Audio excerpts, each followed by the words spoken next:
Giving YouTube tags that would be suitable.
Selamat sejahtera dan selamat sepupu. Welcome to this Merdeka 2025 live stream. Hello, everyone, and welcome.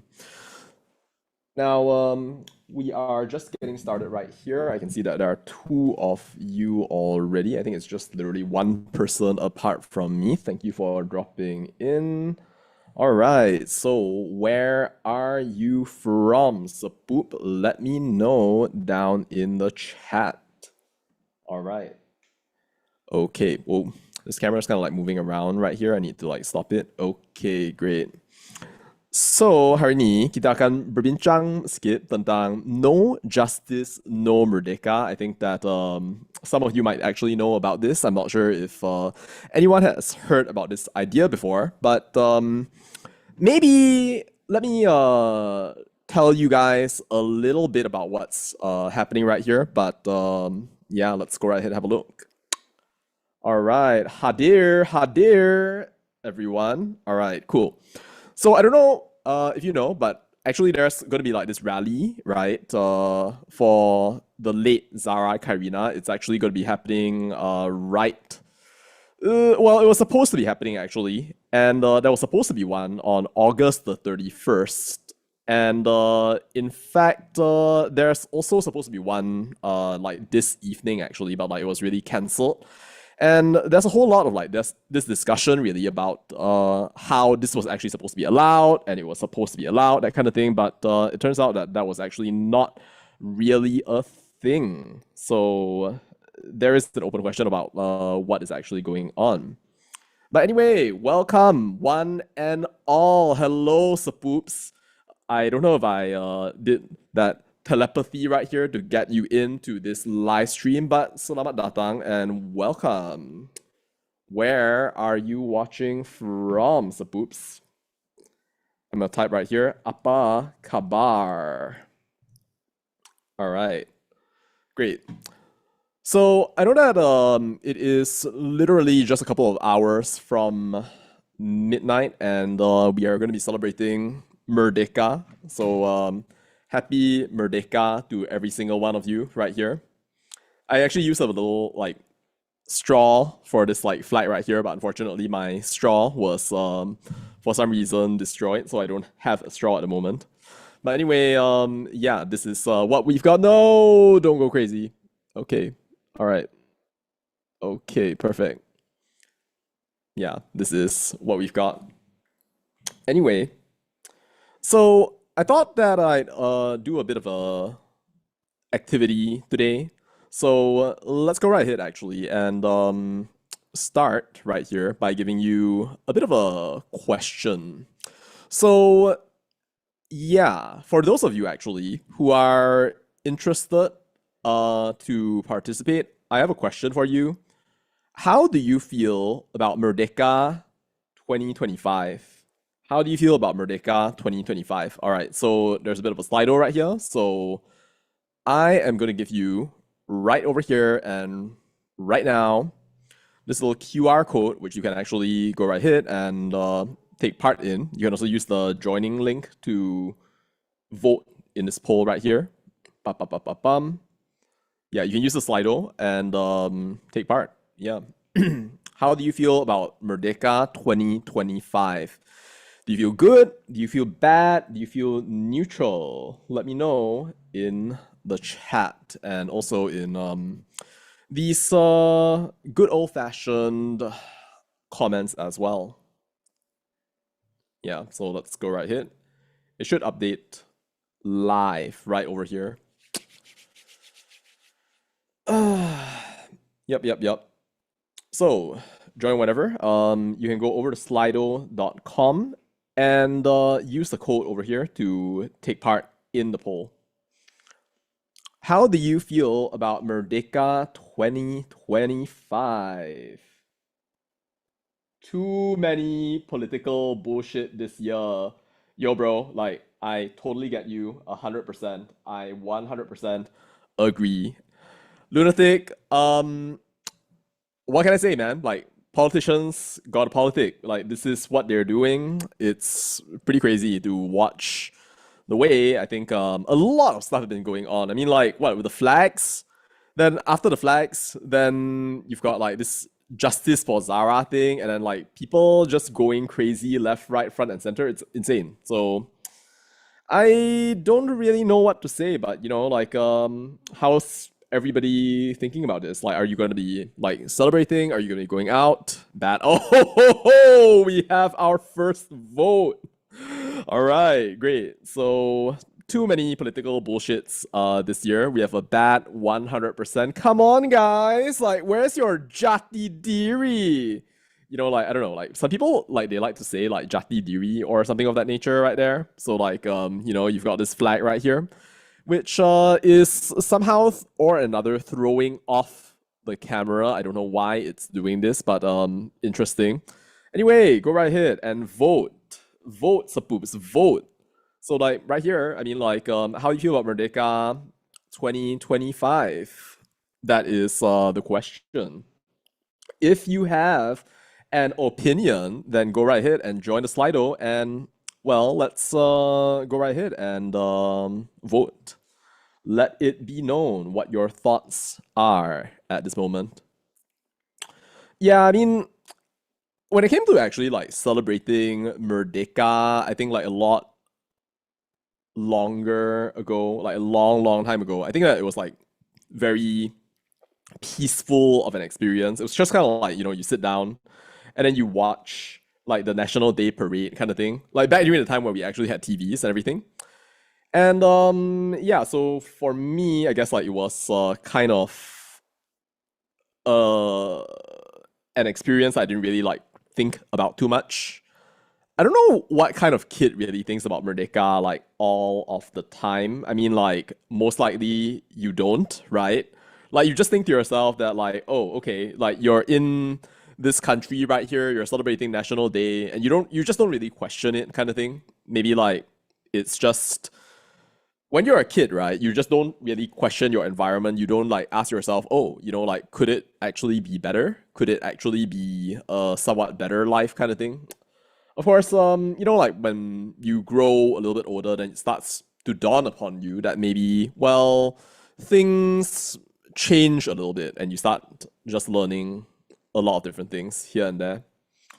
But yeah, so in any case, today's live stream generally is titled No Justice, No Merdeka. I don't know if any of you have heard the song before, but there's actually right now a new Justice for Zara song. And I know like some of you out there, you might be just thinking to yourselves that this is not G, not cool, or anything because like it's AI and everything.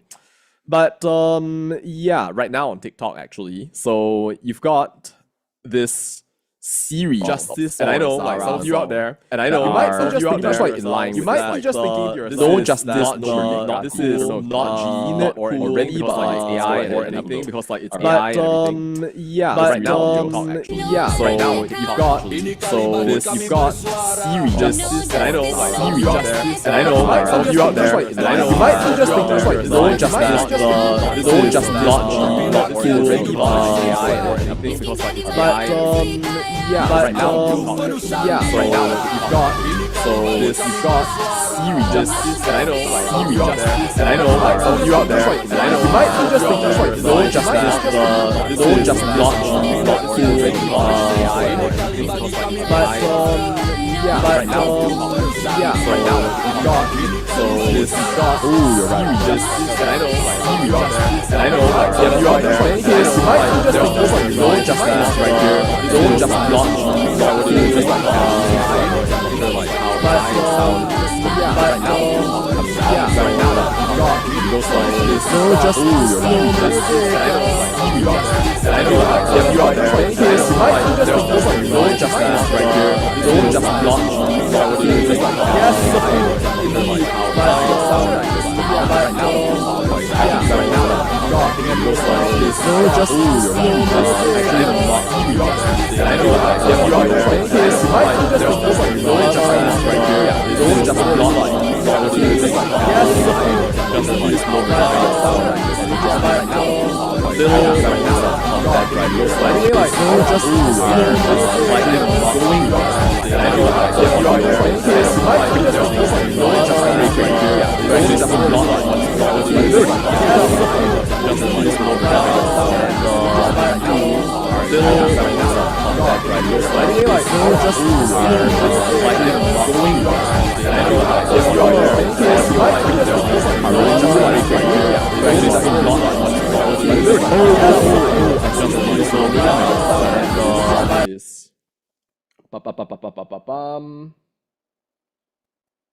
oh wow, that's crazy. What happened here? Okay, welcome back. Yeah, sorry about that. I mean, I'm not sure actually about like the technology aspect right here. I think like what I did was I ended up sharing the sound. I don't think that you guys can actually see it right now, but like it's actually from Zoom at the moment. I'm doing the live stream. Yes! Oh, amazing. Okay, great. Anyway, yeah, so like have a look at this series of no justice, no Merdeka things right here, which are all inspired really by like the Zara Qairina case. So I don't know how many of you actually know about this, by the way, but this case, right? So like maybe you're not super in the loop at the moment, right? But it has actually grown to monumental proportions, like insane proportions. Like there are people, of course, who are protesting on the streets. There was the mega rally that was supposed to be like for tomorrow, which is, by the way, also like Sabah Day, for those of you who don't know.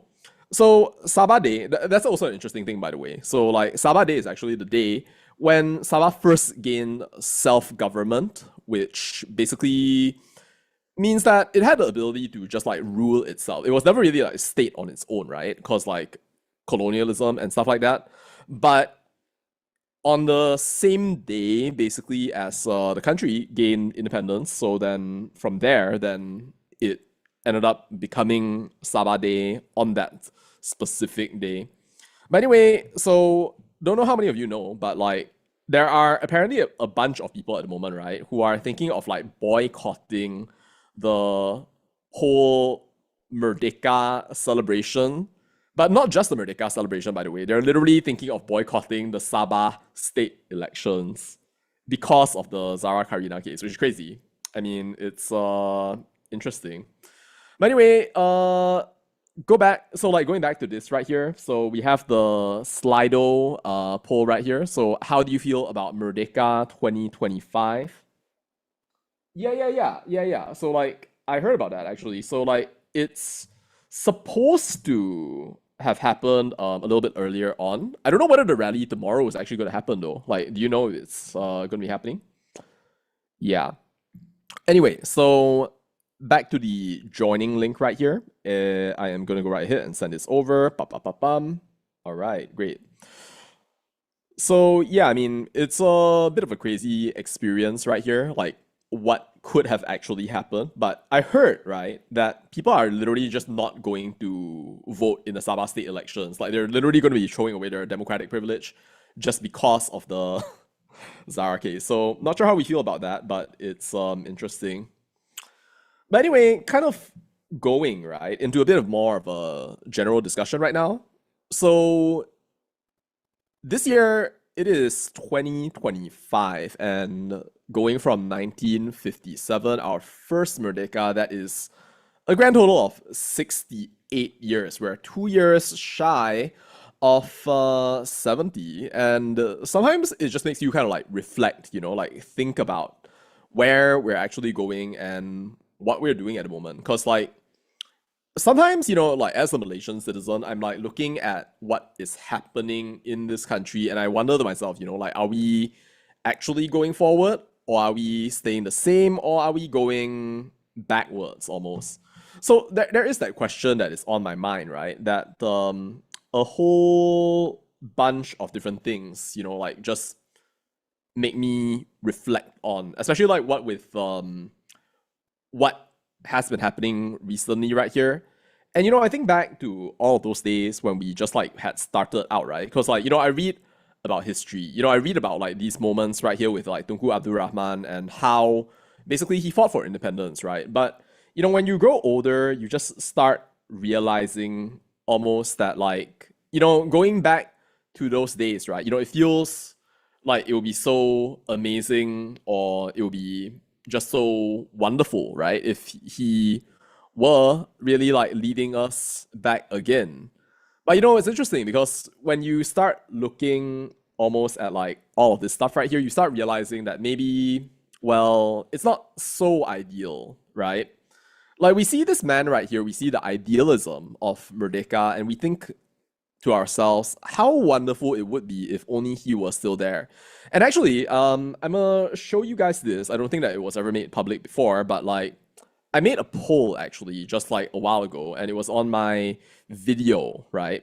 Where I ranked the Malaysian prime ministers alongside MJ and also Vinod. I'm not sure if like you guys have actually seen it before, but let me go right ahead and show it to you. Ba-ba-ba-ba-ba-bum. Hello, John Danker. Welcome, Sepup. Yeah, so I mean, we ranked the Malaysian prime ministers actually like quite a while ago, and you could actually have seen that. It wasn't a live stream by any means, but like we did that quite a while ago. Yeah. Okay. Malaysian prime ministers tier list with a Sepupu match and everything like that. So you can go right ahead and check that out.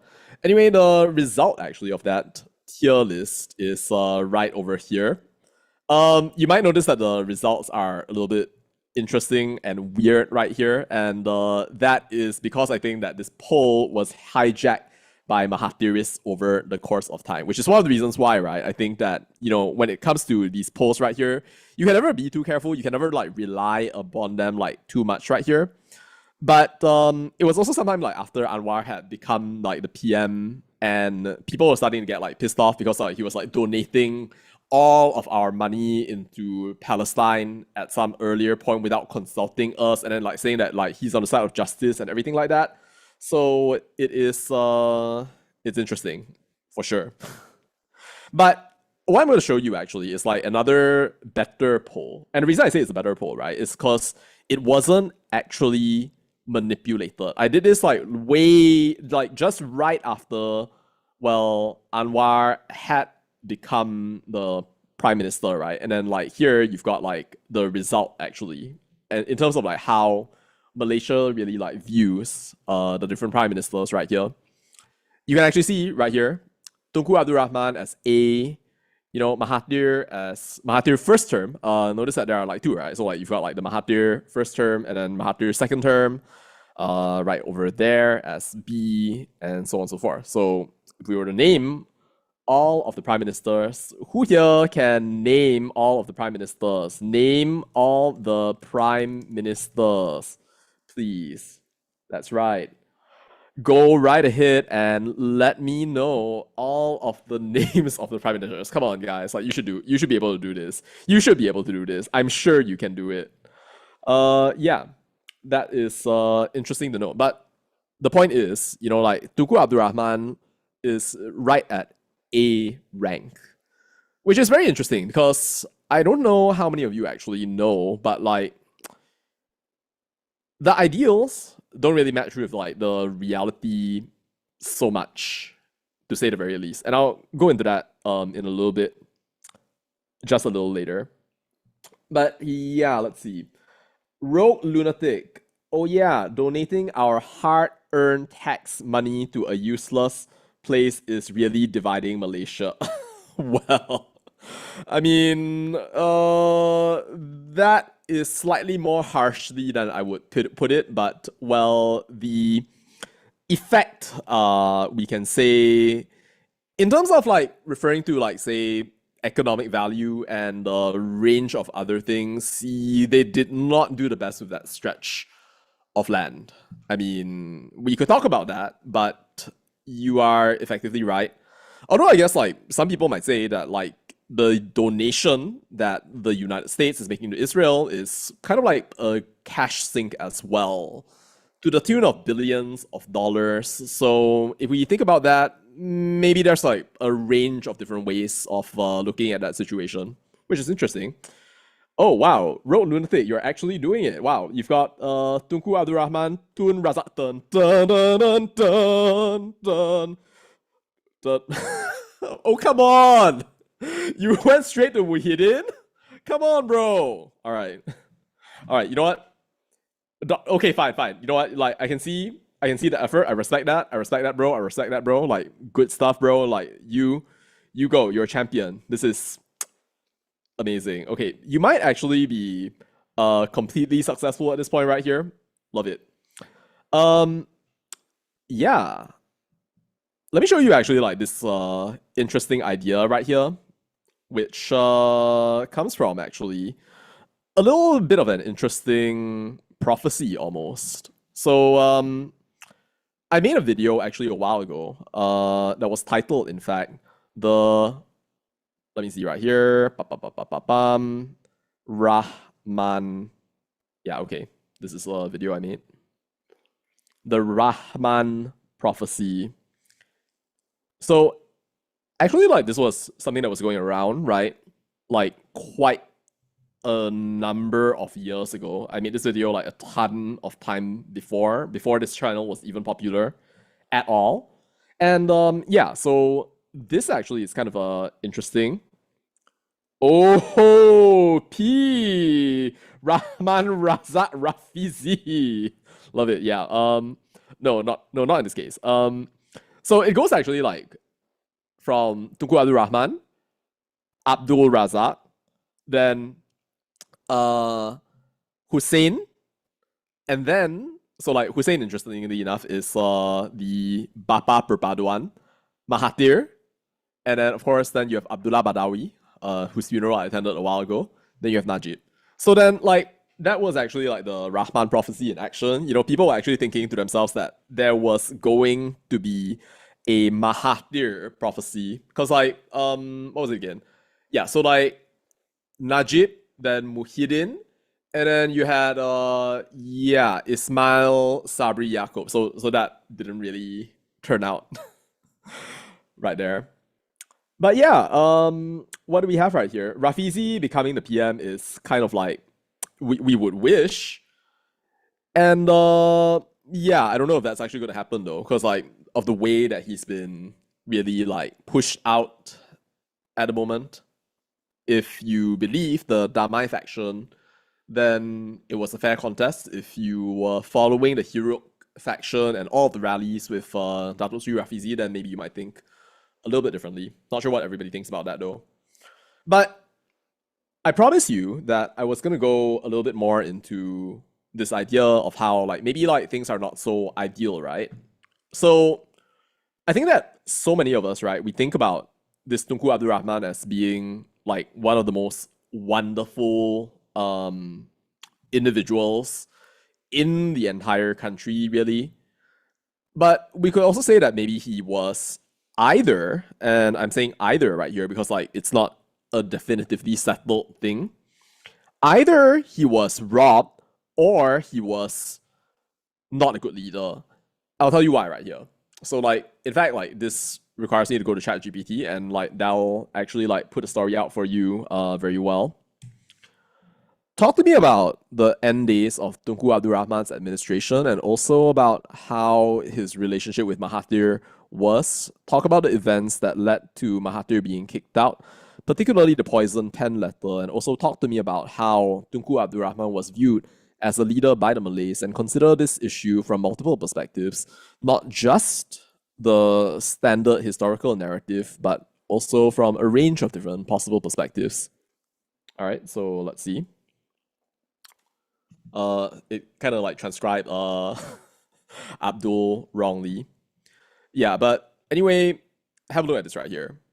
The end days of Tunku Abdul Rahman's administration. So you can actually see right here. You've got the 13th May racial riots, where of course we had our big boy.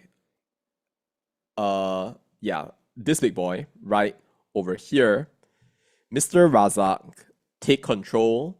So maybe like you can see the relationship actually between like all of these people. Like if you think about them in like some way, shape, or form, you will start actually understanding like how they're all interconnected. Look, so like first Prime Minister, And then like this was his kind of like COO at the time. And then he was in charge of everything. Like he was even the guy who like handled separation. And yeah, then this was the guy that took over from Razak after Razak's health failed. And then Mahathir was basically like learning under both of these guys at the same time. But that was after, by the way, this guy betrayed him with the poison pen letter, which I showed you guys in part of this discussion right here. Wait, actually I haven't showed you the poison pen letter yet. Yeah. But anyway, look. So like the May 13 riots, they happened, right? And then like after that happened, then the NOC took over after Tunku Abdul Rahman was all like, how could Malaysia become like this? I mean, like, okay, well, I mean, like, possibly people might be thinking I'm crazy at the moment, but like, this is actually something I'm very passionate about talking about. But yeah, so that actually happened, and you had Razak basically come in, take control, and then like pull the entire country forward in like a single direction, which I think was very interesting to think about, really. But effectively, what happened was that this NOC happened, and it was basically operating without any democratic authority along the way. It was basically like authoritarianism, basically. And then later on, then you just had everything that came out from there, right? Like the Barisan Nasional, like that came from there, right? Like maybe like not all of you know this, but like let's dive into this because it is sempena Hari Kemerdekaan anyway. But before the time of the May 13 riots, right? So we actually had this thing that was called the Alliance, right? So like you had the different like parties that were like together pretty much following a certain formula, right? You had the Chinese community, you had the Indian community, Malay community. It was all a sort of like communal bargain compromise, right? So that each group actually could like fight for their own racial interests. The British had already broken us up like in that way, right? So that in a way that was like a sort of like heritage from colonialism. So then May 13, it comes and it goes, right? Like after pretty much like the separation from Singapore and everything like that. And I've been watching so many documentaries, by the way. Like guys, like I've been watching so many documentaries about the whole Singapore situation. It's been very interesting to look at it. Because like CNA actually has this whole documentary series, which I recommend also that you guys check out. Because, well, I mean, like if you're interested in history, then like that's gonna be pretty interesting for you, I think. It's called Separation. Yes. Yeah, have a look at like this CNA Insider series right here. It is definitely going to be worth your while. I think that you should go right ahead and have a look, actually. But yeah, it should be this one. If you have a look at that a little later on, then you'll see it. Yep. Okay. But anyway, so lots of like treacheries basically going on like at this point in time. But all of that also came along, right, with the formation of Barisan Nasional. So the alliance, it was pretty much just like the different races at the start. But then after May 13, then well, Tun Razak basically just sat down with all of the people of the alliance and said, look, you know what? We need to basically bring you in so that basically people will not fight anymore. Because like you see, right, like the difference here was like at the start, right? It's like Chinese, Malays, Indians fighting against one another in like open sort of like political contestation kind of thing right there. But at the same time, like, you know, being a part of this alliance, right? So that you can get like political stability right here. So it's kind of like equal partners. But then when Barisan Nasional came along, then what happened was that like you had a fighting. But then what happened was that it was all under the BN umbrella. So that's how they actually ended up becoming like so dominant for so long.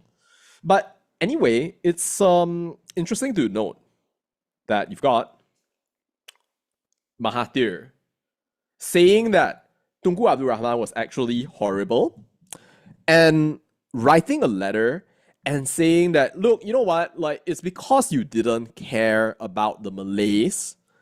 Therefore, you ended up causing the riot. So then Mahathir was expelled from UMNO. That is basically what happened. It was crazy to think about all of that. You see that there's this whole discussion really about like the father of independence thing, and I think that a lot of you, right, like you actually embody this. Like that's why like across like all of the polls, right, we see that actually like whether it's this one that wasn't manipulated or it was this one right here which was manipulated, right? The result is basically like Tunku Abdul Rahman's way at the top. So do me a favor, guys. Like since we are actually in the midst of a Merdeka live stream right now. So like write down in the chat, right? Who is your number one prime minister of all time? So like let me know in the chat. Yep. Hey Aldwin, how's it going? Sepup. I hope that you are well. Great. Yeah, so this is interesting to think about. I mean, like yeah, like give it some thought, you know. In any case, so Tunku Abdul Rahman kind of like seems like pretty amazing and everything like that, but at the same time, you know, like people might think that he's weak. You know, like you could go through like all of these different rounds of nostalgia and like think about the man, about like his royalty, like all of this stuff right here. But you know, he's one of those people that like I think that none of us would really know.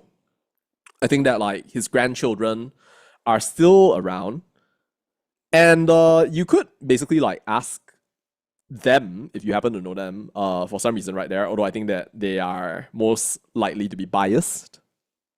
But yeah, when we think really about like I guess Tunku Abdul Rahman, right, I wonder like what he would think about this whole situation that we are in right now. I feel like almost like he would be rolling in his grave. Like no offense guys, like but I actually think that that is what he would be doing. But of course, you know, maybe like that's just like the sort of like pessimist within me at the moment. Because like when I look really at what is happening in the country at the moment, right, it's very easy to kind of like form certain kinds of negative conclusions. I can imagine that like, you know, if I were instead Prof. Tajudin, right, you know, I would have a different view. I would be all like, you know, like reform is so important, is so slow moving, but is jalaning type thing, and therefore you should never question this sort of thing. Anwar Ibrahim is going to save us all still. So yeah, I mean, he holds that view. I mean, maybe not everyone holds that view. Some people say that Madani is actually like one of the greatest situations on the entire planet. But yeah, I'm not sure. Like, what do you guys think? What do we have right here? Road Lunatic, you're not sure which prime minister is the best. Tunku Abdul Rahman is rolling in. Okay. No. Let's not insult our founding prime minister in that way. No, Sapoops, no. All right, John Smith. Depends. I think that Tunku was popular amongst the elderly as he was more inclusive and less radical. Yeah, maybe. I mean, if we think in terms of like a generational split, I don't know like how people of the older generation would have behaved like compared to like say people who are like, you know, in the millennials and then later on, well, sorry, like older generation, then like you have baby boomers, then like you have the millennials later on, their kids. Then you have like the Gen Zs and then the alphas, and God knows where we're going at the moment. I mean, like, you lose track of the generations after a while. Yeah, so Aldwin, absolutely. I mean, he did go through a lot to go through independence. George Washington, except the owning the slaves part. Whoa, that's a nice way of thinking about it. John Danker, we are going to take one step at a time. I don't know, like, you know, there's this idea that, of course, the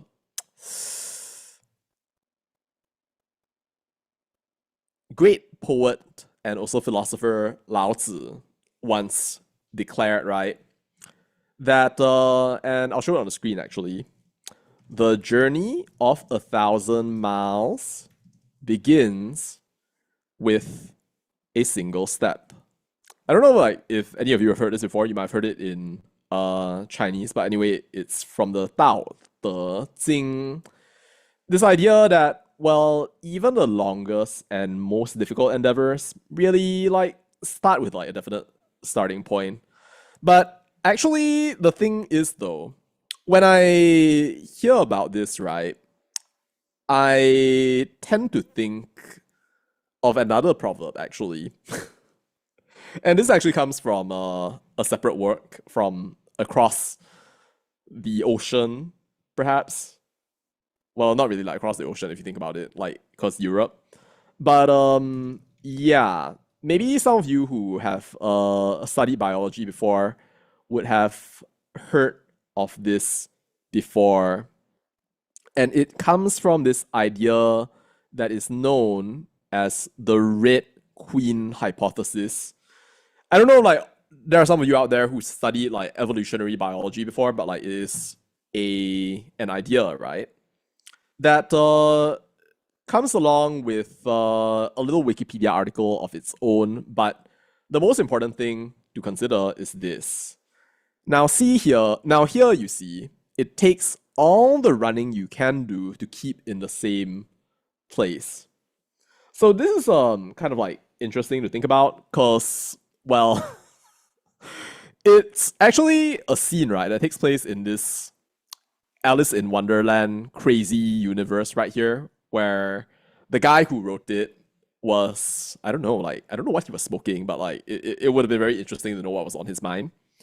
But like, basically, he just like came out of this like crazy, crazy universe where everything was just like, the rules were bent. You know, you have like literal Tweedledum and Tweedledee just casually hanging out. You have like a rabbit and like all of this like weird stuff right here, which continues to motivate people on deviant art like day after day and time after time right now. Gosh, like look at this, like I don't know, like probably some of it is let's see actually if I can share every single part of it on stream, but like I'm gonna give you a sample right now because like this is like safe, I would say. But if you were to actually like think about the kinds of things that people actually come up right here, let me see. Like, do we have something that is kind of yeah, like okay, yeah, this is like relatively kosher. Okay, there's one I probably cannot show on stream.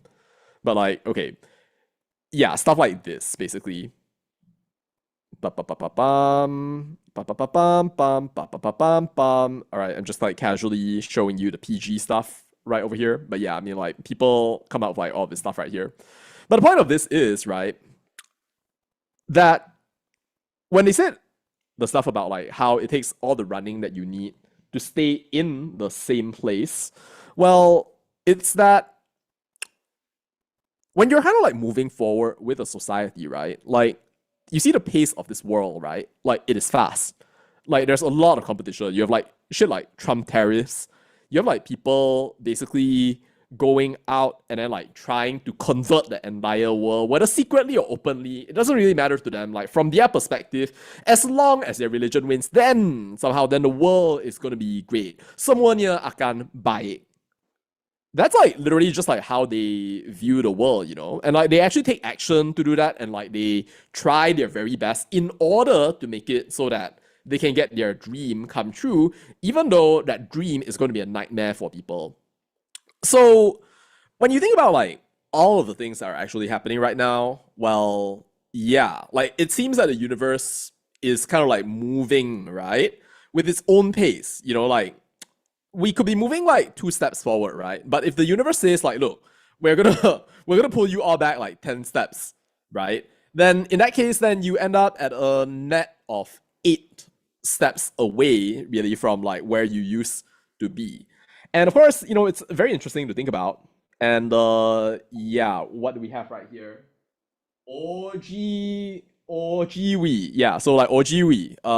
Yeah, you're welcome. I mean, like Alice in Wonderland is a good read. I mean, like have fun. You know, it's gonna be a good look right over here. By the way, like for those of you who care at all, I have a little members goal right here. If you'd like to support me from 5 ringgit, 10 ringgit per month, if you like, then feel free to go right ahead and make my dream come true. But anyway, back to the programming. So yeah, now what did John Smith say? So for minorities, so Najib has done a lot for the Indians in terms of allocating funds for professional programs to bridge industry requirements and university qualification like SAP grants, etc. Yeah, well, Najib, polarizing figure actually, but at the same time, like he had a certain kind of genius of his own, like of course, like beyond the casually being involved in a corruption case that was so big that even the Wall Street Journal got involved and they literally used money associated with that to film the Wolf of Wall Street. I mean, like, it's interesting. It's interesting. But fun fact for those of you, by the way, like, in case you want to do like a little bit of like stalking right here. So, like, you can actually go on Wikipedia and go right ahead and have a look at the economic policy of the Najib government. I think like he's literally the only prime minister that has had this article written about him. Like you don't see any other prime minister have an article written about him in this particular way. There's a lot of stuff actually that's going on. It's also interesting because like you have like a whole bunch of like different things right here.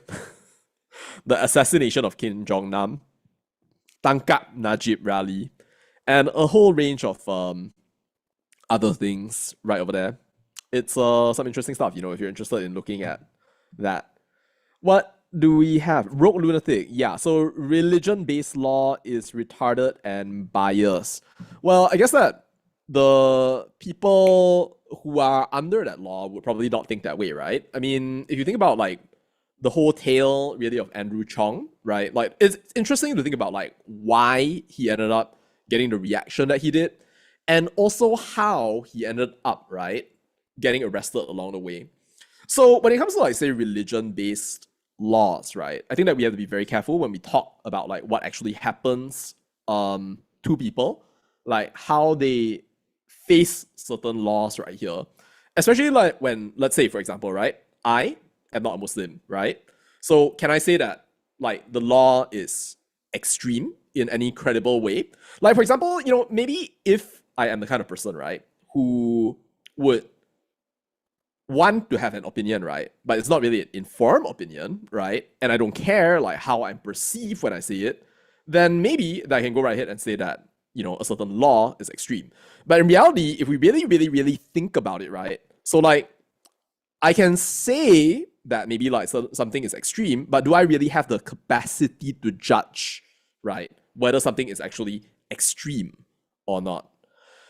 I guess the counter argument to that would then be, from the point of view of, let's say, a citizen of Malaysia, right? It might be that, for example, well, it's causing such bad consequences to all of these people right here who are going to get fined in this specific way here and there, right? But the thing is, right, I guess you could talk about like say the consequences of like certain things, right? But there you're talking about consequences. You're not talking about like whether it actually fits with the religion or not. You see, like those are two different things. Like is it actually extreme versus like are the consequences bad versus like say would the policy actually cause any problems at some later point, like from a resource allocation standpoint? Those are all like separate things. Like for me, I try not to talk about things that I do not know about, right? So like if you ask me like is it extreme, like this particular thing has manifested, it's hard for me to say. I've seen some videos that say that like, oh, it's not from this specific holy book or something else like that. But for me to be able to say that like, oh, this was extreme, hard, not easy. So now if we see this idea really of so like Najib, interesting character, for sure. He was viewed as a savior, actually. And this is actually something that I talk about with Prof. Touch, which I think is quite an interesting idea, right? Oh, no, sorry. It was not like Prof. Touch, actually. It was, let me see. Ah, yes. Right. It was Shahril Hamdan, yeah. So, like, maybe for those of you who don't know about like what happened like just a while ago. So you might remember that I crashed the UKEC a while ago, and there I met Shahril Hamdan, and there actually he was like giving this whole like spiel, right, about how he is unhappy with the way really that almost every single one of our prime ministers from like the time, right, of our independence leading up until now have been treated as heroes, right? Like if you think about like Najib, like he was viewed as a hero. And you had, of course, some other people who were like thought of as heroes, but like well, not really so much heroes, right? I mean, like, of course, like this guy, of course, like, oh, like there's nothing wrong with him. All he did was get caught with, I don't know, 2.6 billion ringgit in like a personal bank account. We don't know where it came from right here. And yeah, then of course you had, well, Anwar Ibrahim, which is the subject of like a whole series of like very interesting concepts or ideas right here, which yeah, I don't know. If we were to search the even like the slightly less controversial ones right here. I mean, like, just look at this. Anwar seeks ruling on whether he has immunity from civil suits. Rights backslide under Prime Minister Anwar Ibrahim. Anwar announces extra 100 million aid for Palestine. I don't even need to look at this, and like you can already see that like it is already majorly messed up. Which is interesting. All right, now that being said, right, I want to actually like try another question really. I feel like maybe I don't need to. Oh, actually, wait. Some of you actually did. Oh, one other person actually voted. Wow, I'm surprised. Wow, thank you, Sepup. All right. One other person voted before I closed. Did I close the poll? No, I didn't close the poll. Okay. One other person actually voted and said that you feel good about Merdeka 2025. I mean, like, it's literally just like 2 votes at the moment. So because it's 2 votes, so if you got like a perfect split. So no way. Okay, well, I mean, like, if you guys want to vote like even further right here, I mean, like, feel free to just like drop like a message in the comments, like either good or bad when it comes to like Merdeka. I mean, it's totally up to you. But for now, I'm going to stop this right here. I am, however, going to ask you to do something a bit different right here, and that is, have you become more patriotic, less patriotic, or has your patriotism remained unchanged? Okay, so now this is a little bit different right here. And reason I say that this is a little bit different is, well, if you are going to think about like patriotism, right? Like that's materially different from the question of like, well, have you liked your prime minister more, less, or like whatever right here? You can use the QR code like right on the screen, and you can, in fact, right now, just go right ahead and vote on this poll. I don't know what result we are going to get, but like it should be interesting. You become more patriotic. Oh wow, wow, wow, wow, wow, wow, wow. Okay. I think, okay, what do we have right here? I think Andrew's case just shows how radical people are to free speech in this country. I think Malaysia will do well if free speech, even if positive or negative, should be allowed to discuss in public, like on YouTube. Okay, I think that maybe like what I need to do is I need to show the comments actually on the screen. So I need to pull this over for a quick bit, but like please continue voting if you will. Thank you. All right, yeah, so move this over. All right. Comment. Why did it just like destroy like my chat? Okay. So what do we have right here? I think Malaysia will do well if free speech, even if positive or negative, should be allowed to discuss in public, like on YouTube, like any other YouTubers in other countries. I mean, hey, like, I haven't been arrested, so you can say that maybe like I have cable or anything out there. You can like speculate whether real or not real is up to you to decide. It's not for me to like presume that I have a complete grasp on why something has happened or why it has not happened.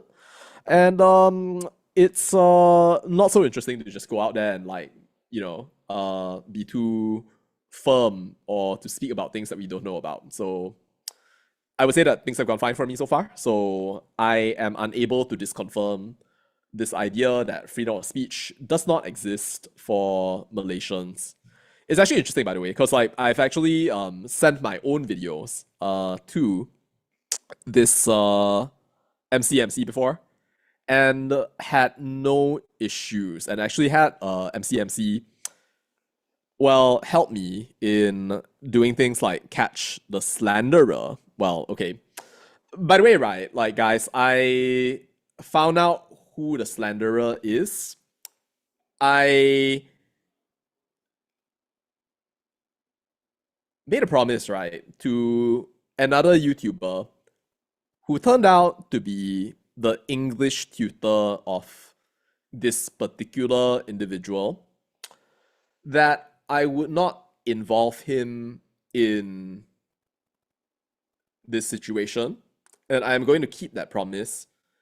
But I encourage you to think about other English tutors who happen to be YouTubers. I am, by the way, an English tutor as well. I teach SAT and also the IELTS in preparation for university admissions to top US and UK universities. If you know anybody who is interested, then feel free to drop a line by email or otherwise. And yeah, so like we can discuss that. But anyway, he is actually an IELTS student and a university student and goes by the name Ryan, which is interesting. By the way, we'll come to that a little bit later on. I'll decide what to do a little later on. But anyway, the point is that yeah, let me see.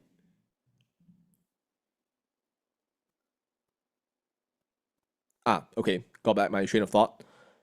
When it comes to discussing politics, right, I cannot actually disconfirm this idea, right, that I'm being treated well, that I have a lot more freedom than a lot of people might necessarily know, understand, or think about. Wow, 75% more patriotic over the course of time, Sepoops. Keep those votes coming. I want to see like how you guys decide. All right.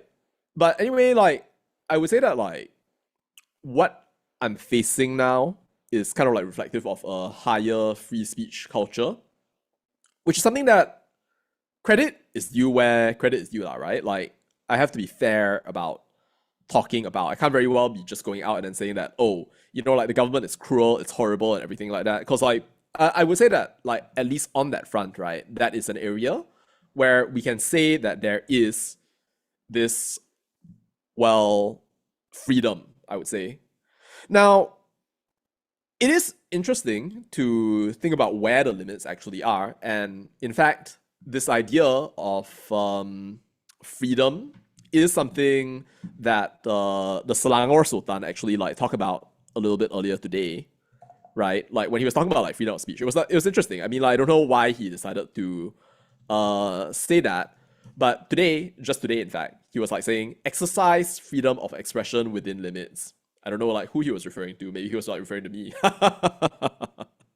Amongst other things. It must be exercised wisely. Okay, so although freedom of speech is a right guaranteed by the federal constitution, it must be exercised wisely within the boundaries and limits set by law. So, amongst other things, right here. And he also asked us, as we mark Malaysia's 68th Independence Day, I call on all citizens, especially the people of Selangor, to reflect on the true meaning of independence, a freedom won through the sacrifices, sweat, and tears of our forefathers who fought tirelessly to free this nation from colonial rule. Wow. I really wish that I could actually like just play this song right here. Those of you who are here a little bit earlier on, like that like I had like some trouble with playing this song a little bit earlier on. But yeah. Well, actually, can I? I don't know if like it's actually gonna be possible. It could be. Yeah, I might have to like download it though. But like for now, maybe I won't take that risk. Let me go ahead and test it out a little bit more. Mak kau hijau, bapak kau biru, kau buat kacau, siap-siap lah kau. No justice, no merdeka. And that was the title of the stream at the outset. Yeah, so like guys, go ahead and vote. Like, have you become more patriotic, less patriotic, or has your patriotism remained unchanged? Let me know right over in the link right over here, and go vote. Vote. Yeah, bro. Rogue Lunatic. I am indeed one Malaysian YouTuber that speaks his mind. Okay. I want to be frank with you though. I mean, like, I tend to think about things like very much to like their logical conclusion, right? Like, you can't really expect me to hold back. Like, it's just like part of my nature, the same way that like water is wet and like the sky is blue. Well, okay, maybe the sky is blue is like not a good example because like under certain circumstances that may not be true, right? Under a lot of circumstances actually like that may not be true. But like I guess gravity is real, water is wet, and like other things like that. You can expect me to think about like things very intensely, which is weird because like one of those people who likes to yap like a lot, and like rest assured like I am yapping a lot right now, but I also tend to like process things very like in depth. It's just my nature, you know. It's not like me trying to like show off or anything. It's just like when it comes to like the way that I was trained to think, maybe it was like something that came to me like from like very much earlier on as well.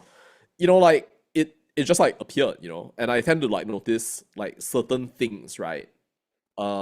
Very, shall we say, in depth. At this point, like I've corrected. Yeah, no, the corrections can remain for like another day, but suffice to say, I've corrected amongst other things or other people, the UKEC, Kari Jamaluddin twice. You've got like a whole range of like other people here and there, so it's fun. Anyway, so I am assuming right that right now we have here the final tally. 75% of you have become more patriotic. Like this is like wow, like I'm impressed at you. I'm a little bit shocked though that like this is what you have come to, like more patriotic. Wow, interesting. Those of you who have become more patriotic, can you tell me like why you have become more patriotic? I mean, like of course you don't have to reveal like you know your like what you specifically voted for, but tell me, you know, like what are your thoughts on patriotism? Like what has come of all of that? Let me know. On my part, maybe like I can start right by like talking almost about like this little flag thing right here. The other day, actually, with some of my students, I did a bit of an exercise. I asked them to hold the flag for the very first time. They are international school kids and they don't really have an exposure so much to like the flag. I don't think that like in school, you know, like you are asked to like stand up, then like put your hands to the side, and then basically start singing. And I think I actually have to like stand up for this right here because like this is kind of necessary. Negaraku tanah tumpahnya darahku type thing. Okay, so I'm not gonna sing the entire song. I hope that's fine, right? Like, please, Dr. Amal, don't cancel me. But the sort of point right here is just that when it comes to like all these things that we assume maybe are relevant, right, for our schooling experience, right? I guess like people from international schools, they just don't have that experience. But this flag actually was interesting to think about. And I don't think that like a lot of people, right, like necessarily just like take a flag, right? And then like just like hold it in your hands, feel the material, the cheap Shopee material, as I told you guys earlier. So like whenever I show the flag for some reason or another, like the camera just starts freaking out. I'm not sure why that's the case. Maybe it's kind of like, you know, those bulls. You know, when bulls like they see something that is red, right, then they'll start like just acting crazy in some way here and there. But in terms of like say patriotism, I think I have to agree, you know, like with those of you out there who are saying that actually you became more patriotic over the course of time. And I know it sounds weird, right? Because like, I spend so much time like criticizing people here and there and everywhere, right? But I believe, I will say that I believe, right, that when I criticize, it comes from a place of wanting things to be better. It comes from a place of saying, look, I would prefer not to have to do this. Because like if you think about it, right, like there are so many other things, right, that a person could be dedicating their mind towards apart from criticism, don't you think? Like, dude, seriously, like just think about it, right? Like, do you really want to be going out and then like saying to yourself, like, okay, look, my country sucks. I need to like say things about it. You don't really want to do that, like, to be honest. Like, nobody really wants to do that. But of course, like if everything were perfect, right? Then, like we wouldn't really need to go out there and then like start screaming and everything. Maybe it's a little bit more boring in the way that Singapore is. I'm sorry. But it could be a little bit better.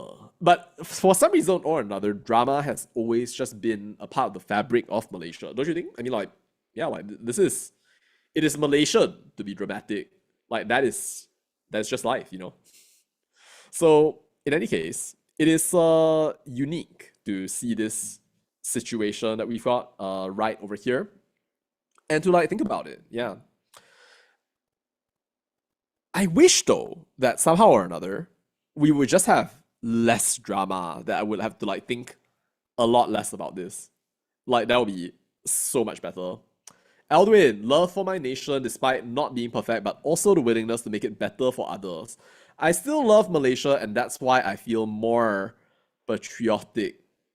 Yeah, so when it comes to this idea, right, of loving, I think, your country, I feel like maybe it's one of those things that like doesn't need to be like a rational feeling. Like we tend to like put things into like cognitive terms, like quite a fair bit. Like we think about things, like we do like that sort of like calculation and cost benefit type thing right there.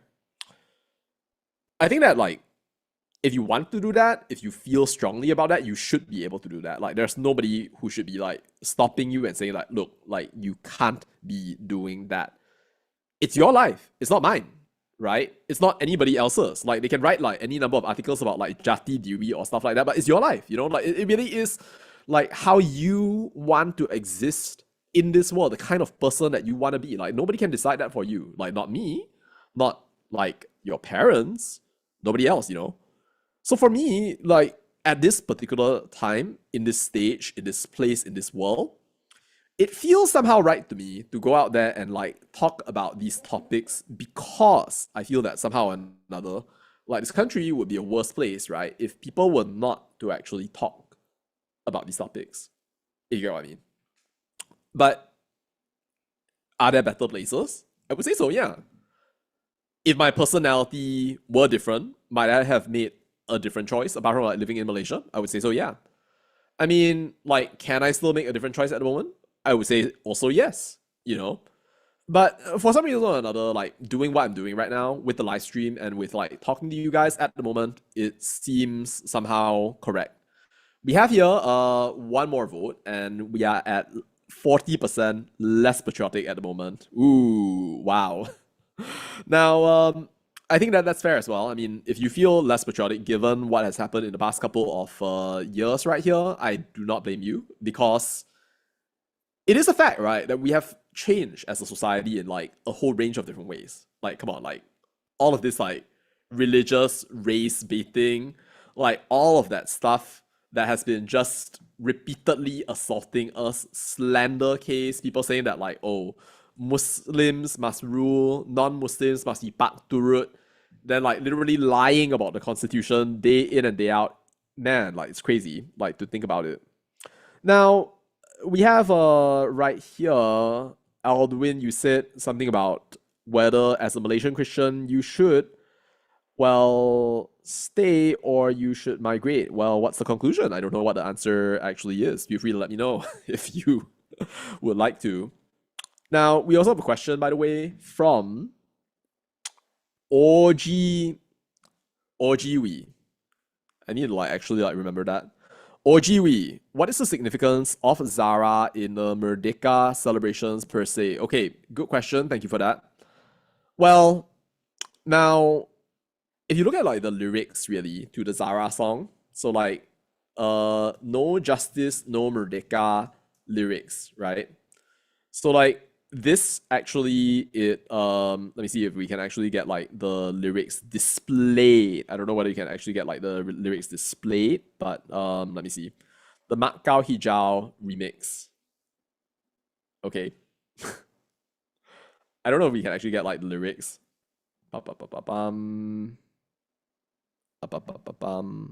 Okay. Okay. Yes. Yes, here we go. Okay. Look. No justice, no Merdeka. Let me share the screen. No justice, no Merdeka. Ini kali bagi kami bersuara. No justice, no Merdeka. Kami bangkit demi si Zara. Apa guna negara merdeka, tapi rakyat hidup terseksa. Miskin jadi mainan si kaya yang angkuh penuh sandiwara. Mak kau hijau, bapak kau biru. Kau buat kacau, siap-siaplah kau. Yeah. So look, if you look at all of this right here, so I guess let's think about the word Merdeka for a quick bit, right? So etymology, the meaning, right, is literally just the word independence. Yeah. Now, that's the English translation though. But have a look at this right here. The Sanskrit meaning. The Malay word Merdeka, meaning independence or free, is derived from the Sanskrit word Mahardika, which means rich, prosperous, and powerful. So then you can actually see it goes to this idea of being a freed slave, and the concept of freedom was then applied to national independence movements. Now, see, the thing is, right, if you actually look at the word independence, and you look at the etymology right there, you can see actually it just means from being free, you see? The fact of being independent, free from outside control, not subject to another person's authority. Now, you see, the thing is, right, when I think about the Sanskrit definition of what Merdeka is and the English derivation right here, I see that there's a very big divergence. You know why? In the Sanskrit version, right, it says that you are Merdeka. That means that you are rich, prosperous, powerful, and everything right there. While when it comes to independence in the original, English word and its derivations, it just literally means that you're not under control of anybody right there. I think that in a lot of post-colonial states, right, for all of us, we were thinking that if you have Merdeka, then all of your problems will be solved. Wow, it's gonna be so great. Surely we can decide our own direction right here and we will automatically be successful. But of course, the people who know the English, they know that maybe there is no real entailment. There's no guarantee that you're gonna end up having a situation like that. You can be free, right? But you can make some very stupid decisions, right? Just because you're independent and you're free, it doesn't mean that you're not going to be going out there and then I don't know, getting a bunch of people pregnant, taking drugs, hitting people and doing all of those things, and I made some of those mistakes before, not making someone pregnant. But of course, everybody has to some degree, right? And we realized actually that, being free, right, is not such a good thing. But the thing is though, that when human beings, right, we just connect this idea of being independent, right, in our human condition to other things, we tend to think that if we're independent, we're free, then we'll be good. We can go out there, we can start a company, and then we can make $1 billion by the time we're age 14. It doesn't work that way, friends. You actually have to make intelligent decisions along the way. But like a lot of people, when they think about like independent, they think like, oh, it's in the direction of good. So I know that it's a very long and like winding answer to your question, but I would say that when we think about the Zara case, right, a lot of us, like, we think that it doesn't align with our idea of what a free nation should be like. It challenges the idea that we have of ourselves, really, as being, a fundamentally good people. Because, like, it reveals, really, that, like, there's a lot of things that don't make sense. Like, for example, we have, like, systematic bullying. We have an education ministry that doesn't even pay attention to these kinds of things. We have teachers who try to hide the case. We have the police not conducting the investigation according to the SOP.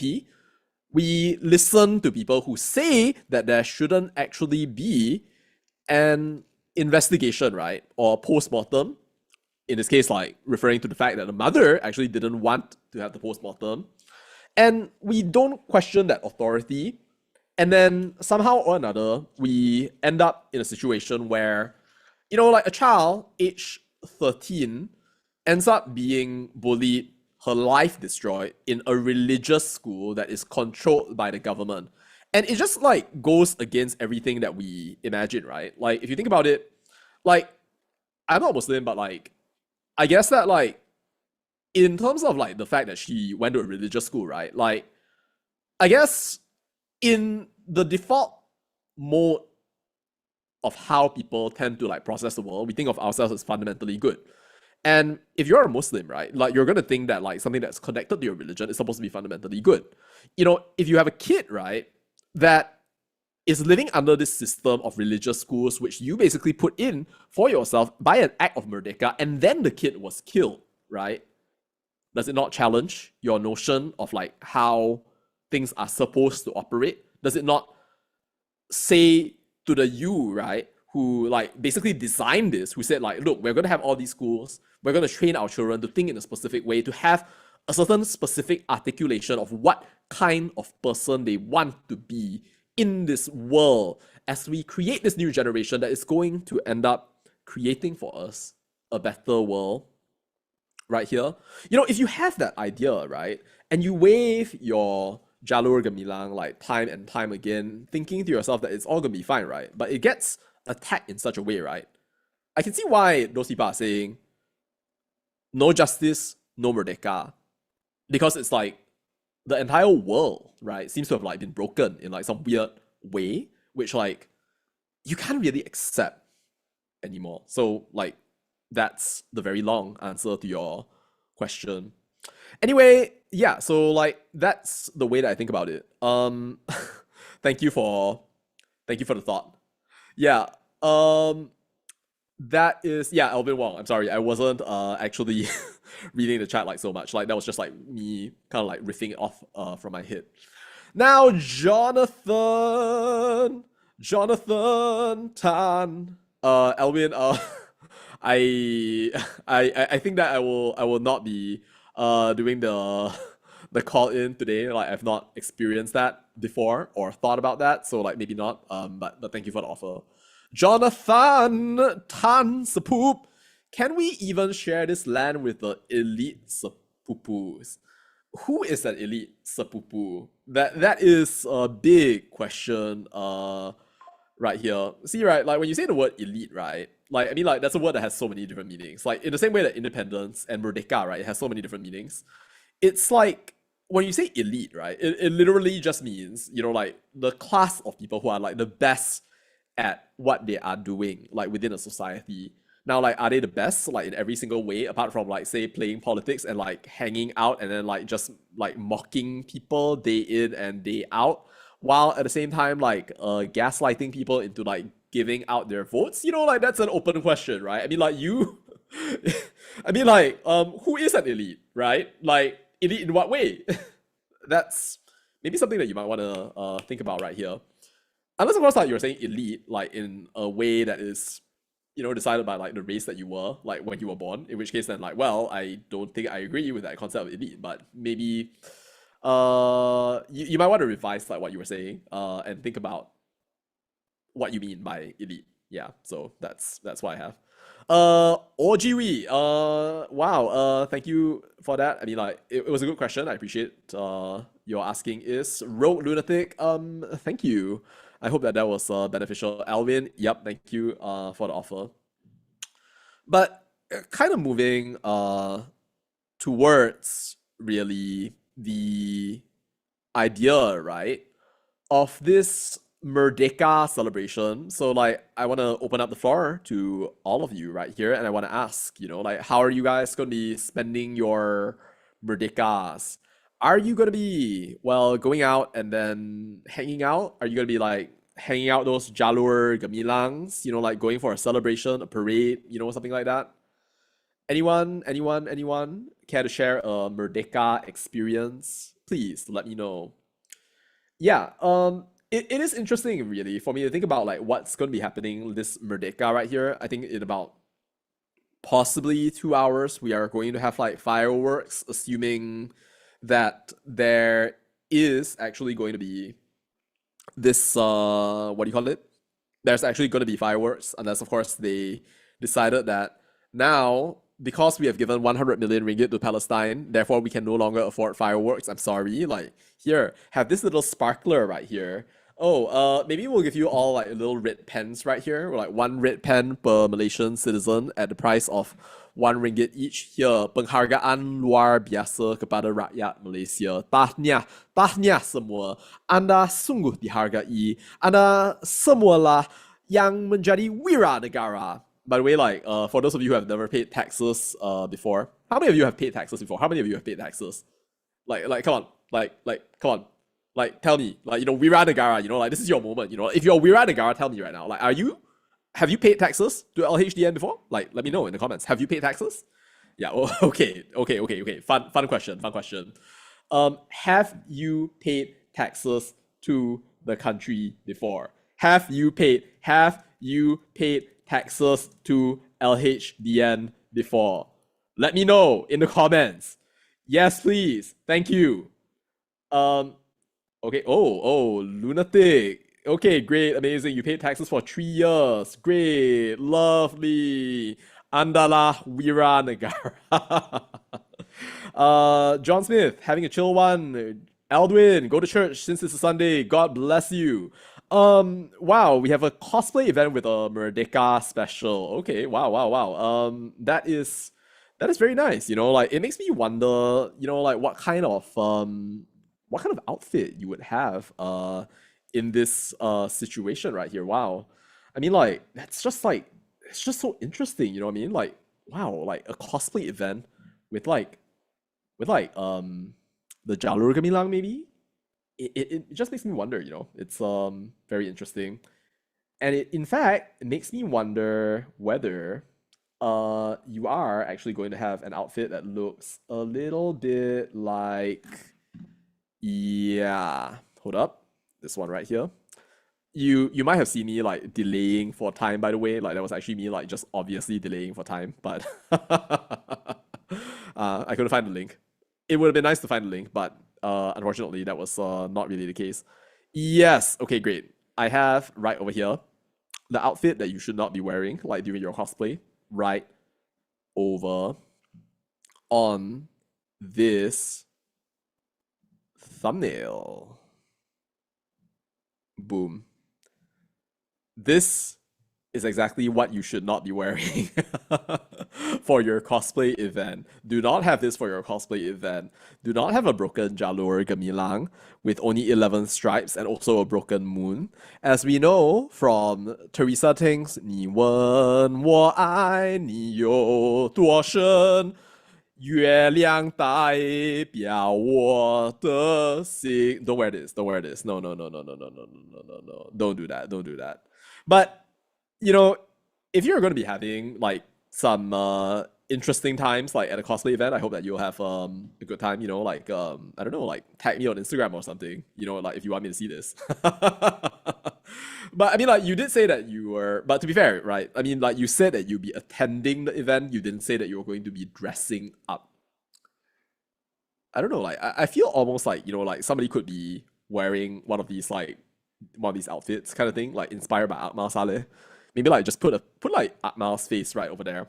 I've invited him for my podcast like 4 times already, by the way. Like he has just not ever responded. It's a tragedy. By the way, like it would also be interesting if like there were people who were dressed up with like bandera terbaliks, like for their for the cosplay event. By the way, I think that would be interesting. I think it would be like fertile ground for an UMNO protest though. So yeah, I mean life is interesting, life is interesting. Anyway, so now Texas, Texas, Texas, Texas. John Smith, you have paid taxes. You are watching the stream while looking at KLCC. Wow, I am honored, Sepup. Like this is a great honor. Like I am being looked at in the same way that you are looking at the Twin Towers at the moment, built by Petronas money, funded as a consequence of the pact with the devil made possible because of MA63 and the creation of Petronas. It's truly amazing. How wonderful to gaze at two national symbols at the same time. The tower, Sepup, like not me. Unless of course you consider me a national symbol for some reason or another. In which case, then, well, oh, thank you. That's very kind of you. Consider joining memberships. Whoa, whoa, whoa. No, but yeah. So in any case, like when we think actually about this idea of like tax revenues, right? So like the reason I mentioned this in the first place is actually if you have been paying attention, right? Like I don't think everybody notices this, but when you actually go on like the LHDN Facebook page or like anything out there, whenever you pay taxes and you go to LHDN, they will say terima kasih, andalah wira negara. Thank you. You are the hero of the country. You are such a hero. You're such a hero. Wow, thank you. Thank you for going right ahead and like contributing money so that we can use it in questionable ways to like subsidize oil and stuff of that nature right there. Like this is truly amazing. Andalah wira negara. You know, like this is a full on like it's a rabbit hole. Terima kasih kerana menjalankan tanggungjawab anda sebagai pembayar cukai. Hanya ejen cukai yang mempunyai kelulusan yang sah. Okay, well, like, come on, like, this is not. Andalah wira negara. Andalah wira negara. Okay, let me see. What else? Do we not have another, like, Andalah wira negara? Oh, what a shame. Like, we ran out. Gosh, come on. How can you deprive me of Andalah wira negara? But anyway, the point is, you know, like if you pay taxes, then like you are a hero of the country. Like this is truly amazing. Like great. Like you're doing God's work. Yes, sir. No, but yeah, this is what we've got right here. I mean, you should feel sad about the 100 million donation because you pay taxes. It is 0.2% of the entire government budget, but like I think that you should feel sad because like I mean, you know, like I think that like every time a donation like that comes out, you know, like you can talk about it as like being a humanitarian thing, but like it makes you wonder almost like, you know, like what have they been doing for me recently? You know what I mean? Like if you can come out with like a very coherent and like wonderful answer, then I think that like it's good for you. Like it's truly amazing. I applaud you. Like you are one of those optimistic people. I like you. I like your attitude. But yeah, like on my part, like I am left questioning, you know what I mean? Like maybe I just don't read. I just don't pay attention or anything like that. But yeah, that is it's something to ponder about. But in any case, you know, like a funny story that I remember from Singapore, from like talking to Singaporeans. So like some of you may know that I used to actually go to the University of Chicago. So that's a university in the United States. I went out on a JPA scholarship. During that time, I saw scholars from the Singaporean government, and they were all of the like mentality, right? Interestingly enough, and this actually shows you like just how different, right? Like some Singaporeans may think compared to Malaysians. So there was a conversation that we had about like tax before. And this guy, right, went up to me and then basically he told me in a conversation, I really want to pay more taxes to the government. And at that point, right, I was like just wondering to myself, okay, why would you want to do that? Apart from that, if you're paying more taxes, then it means that you're making more money, which is how it works, right? Like the more money you make, the more taxes you pay. Andalah wira negara. But like, see, the thing is, like, I guess when we think about like taxes, right, a lot of us like we think about how like, ooh, like maybe like we need to make sure that we get the maximum deductible right here, because like we don't want to be like throwing out money into this government right here. Come on, like what's the point, And like in Malaysia, it's like it's interesting a lot, right? Like of a population of 34 million people, like you consider the employed population, which is, well, not 34 million people, and consider also the fact that maybe about 85% of the employed or income earning population is unable to pay taxes. Because lesson for those of you, right, out there who have never paid taxes before, right? You do not pay taxes, generally speaking, on income if you have no income, which I think should make sense, right? But also, like, if you have an income that is below a certain level, you do not pay taxes either, right? Like, it makes sense, right? In the LHDN, like, the amount of money that you have to pay essentially is like determined by like this little table right here from like hasil.gov.my. If you earn less than 5,000 ringgit in the course of one entire year, you do not pay any money at all, right? If you earn more than that, right? So here's a sample calculation. Let's say that, for example, you earn, right, a grand total of 20,000 ringgit in the course of 1 year. Good job, Sepup. So like, what that means is that so like only when your income reaches this range, right, do you get taxed, right? So your first 5,000 ringgit, right, out of your total of 20,000 is not going to be taxed. So why am I even giving you this lesson on income tax at this point? It's supposed to be the day before Merdeka. Why am I teaching you about income tax? God, what are you doing? Okay, but anyway, to finish this explanation, right? Okay, so you're not taxed on the first 5,000, but you are going to be taxed on the next 15,000. The next 15,000 out of your total of 20,000 ringgit, right? So then you are going to be taxed right here 1% on that 15,000 ringgit. So that means that if you earn 20,000 ringgit in the course of 1 year, right? Then in that case, then you are going to pay a total of 150 ringgit in taxes. And then if your income is higher, then like you end up paying more. But anyway, the Singaporean, right? So like maybe I should like continue with like where I was earlier. Okay, so for Malaysians, right, like one thing that we try to do, right, is that we immediately assume like, oh, the government is going to waste my money, and it's not a fair system anyway. Therefore, we need to make sure that like our chargeable income, which is like the amount of income that you can actually be taxed on, right, which is basically like the income that you get, like minus all relevant reliefs, right? Like for example, like you have your like personal relief, which is like 9,000 every single year, and then like you have like reliefs for like insurance, and then like you have like some other stuff out there that essentially like feature into your income tax payable out there, and we try to reduce, like relief down into the ground right here, so that like we can all say to everybody out there, "Ayah, boss, sangat miskin lah tahun ni, tak ada wang lah, business tak bagus, oh, kalah, kami semua kalah, losers, tak boleh." And then like, somewhere along the way, then like, we're like like just crying our tears, like, and just like saying to the officer about, would you rather cry tears in a sampan or in a Lamborghini? Whoa.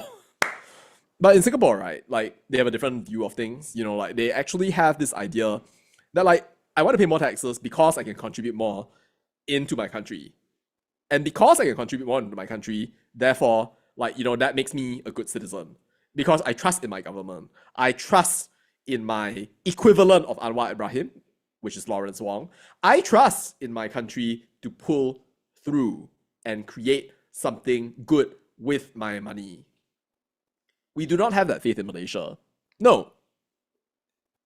How can you have that faith if your prime minister is just casually throwing out your own money, acting as if it is his own, and then like the MPs don't fight against that because they're like, Allah, it's only 0.2% of the budget only. How can you say such a thing? You have to care about humanity, that kind of thing, even when you have no plans, really, for how you're going to fund the RMK 13, which is premised upon like 3.5% per annum economic growth, which is not guaranteed because now the oil fields in South Sudan are basically going under threat at the moment because of the conflict that is taking place right there.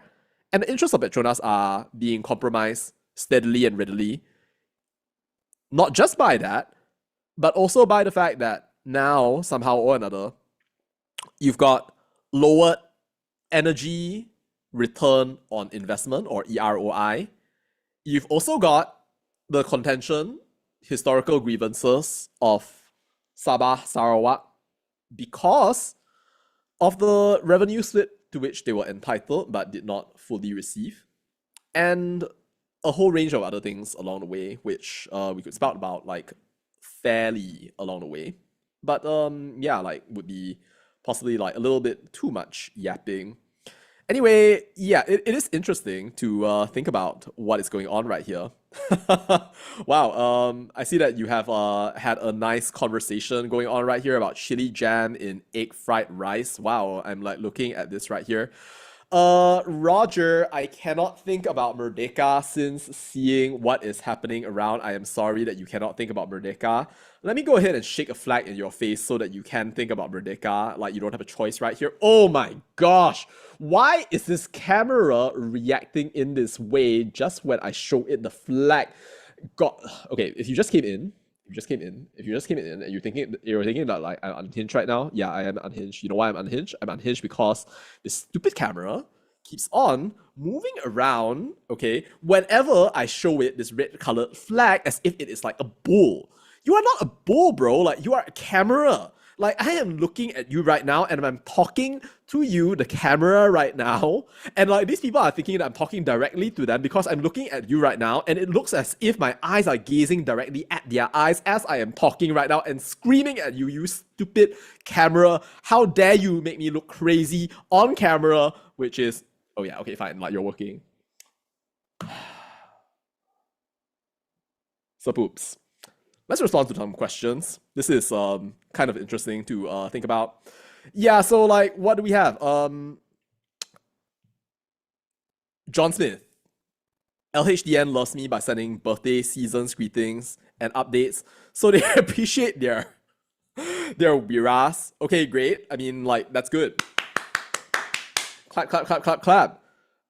Yeah, so like this is good, you know, like celebrate you know, like andalah wira negara. Wow, thank you for throwing money at us that we account for in questionable ways and that we would like to use in order to buy questionable political gratuities under certain circumstances which are to be determined at subsequent and future times.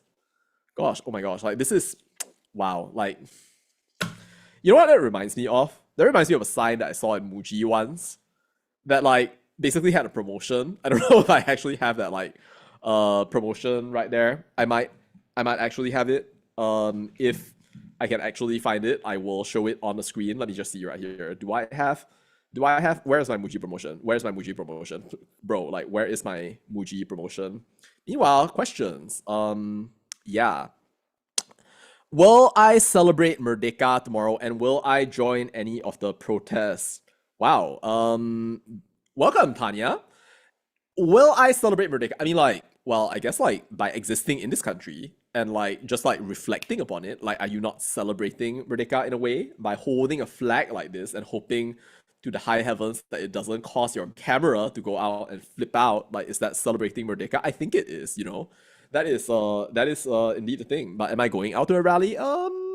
Yeah, I don't know. Like, Tanya's asked you all a question, chat. So, like, what do you think? Like, will you join any of the protests, celebrate Merdeka? And yeah, like that's gonna be interesting. So you can go out there and then you can sing like with a human voice, the AI generated songs that you've been exposed to. Yeah, like that's interesting to think about. Yeah, Tanya. I mean, I don't know. I think I'll be contemplating about Merdeka for sure. It's interesting to think about. I will be doing a birthday celebration for my self with my family like tomorrow because my birthday is actually on September the 1st. So like that's gonna be like a bit of like a family dinner, like get together, like we'll watch I guess like September 1st like come to pass or something like that. So it's yeah, it'll be fun. I mean like I look forward to tomorrow. Although like maybe not necessarily just purely because like it's a Malaysia Merdeka type thing right there, but like there's actually a celebration as well. Yeah, Elvin, UB RM 100 richer tomorrow, and this can help you last for 1 month, said one Timbalan Menteri. Terima kasih Madani ni. Okay, well maybe I shouldn't. Okay. Maybe I shouldn't sing like the Jalur Gemilang song with like those lyrics right here, but like I can. I have the ability to, but just because you have the ability, it doesn't mean that that's one of those things that you should do. But like, you know what? I'm gonna just like do a Frozen song right here, and just gonna start reading out your comments like in like Frozen theme. All right, let's go. Everyone, UBRM 100 richer tomorrow, and this can help you last for 1 month. Said some Timbalan Menteri. Honestly, I cannot survive if I have to spend law. Yeah, I mean, it's not easy. I mean, but actually, well, I guess like here, right? People would probably say that like, oh, it's because like you're rich or something, therefore, you know, you don't need that money. You know, like, give it to me type thing. You know what? I think that like that's a fair comment in some ways, right? Like you think about it, like maybe 100 ringgit goes further like for some people, you know what I mean? Like therefore they're able to yeah, like say that like it is not a meaningless thing. I mean like it is a fact, right? That like people have been getting like SARA and stuff of that nature right there, but it's also a fact probably that like people would think that like it's probably like just full on socialism, just casually like taking like money and then like throwing it at people, calling it a penghargaan luar biasa right there. I mean, I don't know, like it's interesting. uh yeah, it's not gonna help you last for 1 month unless like you're using like 3 ringgit per day or something. Yeah, I don't know. Like it's hard. It's hard. Attending my church's combined Malaysia Day service and worshiping the Lord. Okay, great, amazing, thank you. Road lunatic. That's real patriotism in Singapore. Yeah, I mean like, it is not evil to make money. It is not evil to want to contribute financially to your country. You know, like, I don't understand, right? Like, of course, like, clearly, I'm like blatantly asking for donations right here, right? But like, in my mind, right, like that's for a greater cause. Like, if you believe, for example, like in a greater cause, right? And it's not just like say donating to me, for example, as a creator per se, but it can be like donating to your country, right? If you were to look at like the broader picture of like Malaysia as a whole, right? And like you were actually to believe in the mission, you believe in like the people who are leading the country, you believe in like what they are selling, like how they're going to be developing the country, you listen and like you hear every single time they make a speech, the echoing voice of Lee Kuan Yew, who basically says, my friends and I will be here not just for 10 years, 100 years, but we will be here for 1,000 years. And there you will see us and the people who are like us. And all of us will be there, standing proud and remembering that our vision of the world was right. You know, like that sort of thing right there, the electrifying feeling, right? If that were a part of your experience, like when you believe in your country, right? Like, wouldn't that actually be nice? Like, it wouldn't have to be one of those things that's like forced, you know what I mean? Like, you know, if you force people to like hear something over and over again, you know, like you tell people like, oh, kamu semuanya cinta negara, kamu mesti ada jati diri, kamu mestilah berpatriotik, kamu harus ada jati diri, maka kamu harus bercakap bahasa Melayu dan mengibarkan bendera dan jangan terbalikkan kerana itu bukanlah apa yang dilakukan oleh orang yang ada jati diri dan mempunyai maruah. Kalau kau tak ada maruah, maka kau tak akan mengutamakan bahasa Melayu dalam percakapan anda seharian. Kalau kamu tak mahu cakap bahasa Melayu, kau keluarlah dari Malaysia. Oh, okay, no. That's obviously like me with like the Chinese accent, by the way. That's not how I speak like Malay under most circumstances. But I think you get the picture, right? Like, you know, like people will come up with like all these like crazy things. And it is interesting, but at the same time, it is just messed up on so many levels to like think that these people actually think that like the entire world, the entire country is gonna like get caught up on or like just fired up, right, by like their halfway dead speeches that are just so cloying and moralizing and patronizing while insulting our intelligence over and over again. Okay, I'm assuming, right, that you guys right here, you are the smart crowd right here. You're the smart Sepups. Like, you have come in on the live stream. Like, thank you, Sepups. Like, you have arrived in a once in a generation moment right here. Of course, you know, like, if you're watching this at some later point for some reason or another, I mean, like, I don't know who amongst you would actually watch a replay of a live stream. Like, I don't know if that's even like a thing that people enjoy doing for some reason or another. I would suppose no, but okay, great. But yeah, like, you are like probably like some people who have like started thinking a little bit more beyond, right? Like where we have been before. I'm not saying that like you've become smart. I'm not saying that I have become smart, right? Like, if we look at it in terms of like objective measures, that kind of thing right there, it would be a lie for me to tell you that like I do not fit the convention of what would be considered smart in your society. As in, like, it would literally be a lie. But I cannot say like definitively that like I have become a smart person.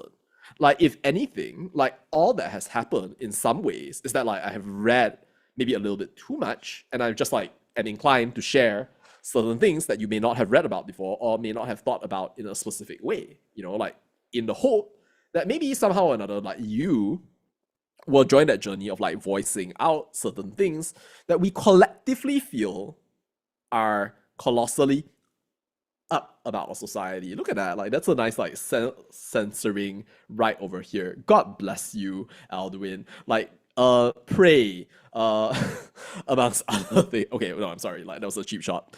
But anyway, now, yeah, like that is interesting to think about. Yeah, like this idea of like patriotism, you know, like if you really, really believe in your society and you really want to contribute towards it, I think money is a very good way, you know, like we think about like contributing towards like the charities that we enjoy or believe in. People talk about donating to Palestine, like it's your money, right? Like you should be able to donate. We donate in church as well, you know, like and perhaps like in the mosque, you know, like if you are Muslim or something, then you may donate to like any number of initiatives. There are lots of different mosque building initiatives that you find like on Instagram. I sometimes wonder whether the money actually gets to the mosques.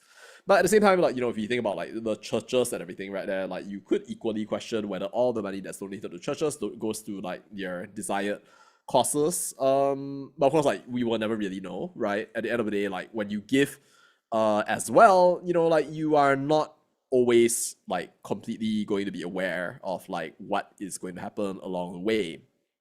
And you know what, like I could leave it right there without giving you an example, but I will give you an example, right? I respect your intelligence, and therefore I will give you this example.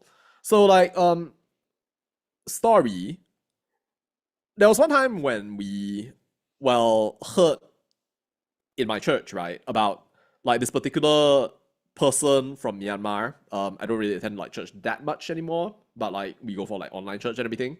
But like there was a time when like there was this like person who was supposed to be like a church leader, so to speak.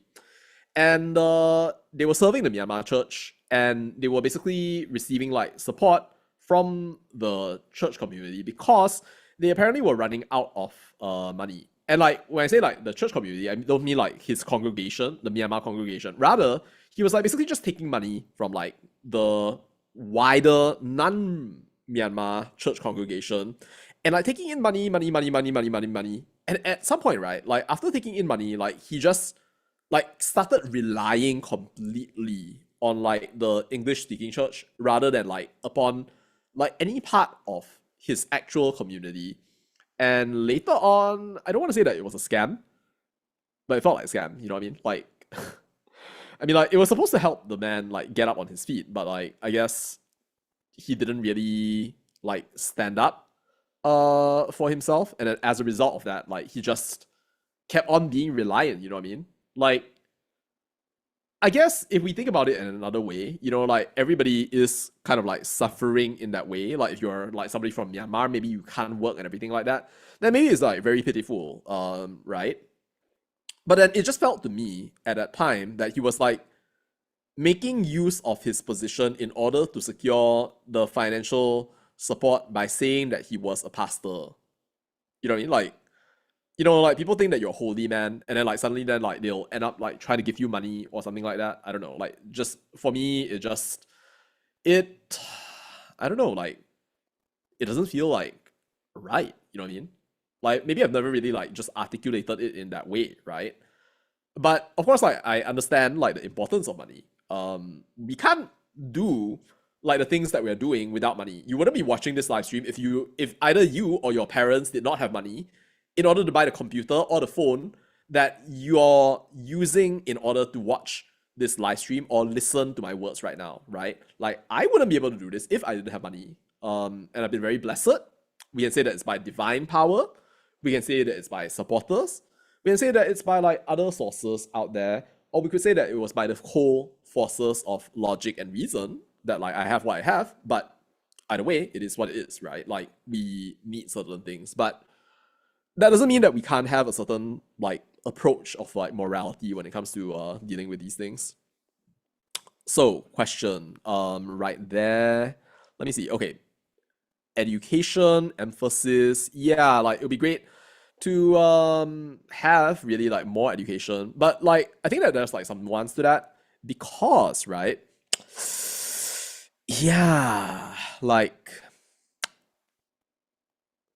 we have a lot of schools, yeah, but I mean, there's the question, right? Like, if you just casually throw out money into schools, right, does that always get you the better result?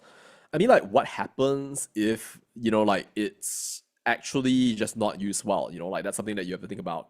Increase funding for our healthcare. Now, I think that you want to be careful with that as well, because, like, when it comes to, like, say, contributions for healthcare, right? I think that you need a sustainable system really to deal with things. And that's actually where the Singaporean MediSave and CPF contribution system came from. I mean, like they basically like decided, hey, look, like you're gonna have like a certain percentage contribution from your own money right here, and it's not gonna be like from the CPF. It's gonna be like from your CPF. It's not going to be that everybody pays and then like everybody just, shall we say, can claim an arbitrary and unlimited amount. And like to be fair, like, you know, if I were to say that I completely understand the system right here, then I think that that would be a lie. It requires like more study on my part. And like if I were to implement it, like that actually needs to be like a team really of like researchers and like actual like policymakers to understand the context, right, and whether it actually applies to our society amongst other things. But yeah, like so when it comes to like increasing funding, you know, like there's a question of like how you're going to be doing it, because like the devil is in the details. You can't very well just like say, oh, you know, like I'm going to throw out, like as long as he throws out more money to like my particular cause, like it's going to be great. Like no, it doesn't work that way. Singapore, you say kicked out from Malaysia, but again, right, like maybe like were you there like at the start, like, you know, when we started this live stream? I was telling you guys about like the Singapore channel News Asia series that again I recommend that people watch. It's basically about how the independence actually was right here. My friends are more like my friend actually, my friend James Chin actually is part of one of this series of interviews, which I think is definitely, well, not series of interviews, this documentary series, which I recommend that you try watching. But the sort of like long and short of it is that it wasn't basically just like getting kicked out, right? It was more of like after the racial riots and after Lee Kuan Yew realized that, oh, like there was going to be a problem right there.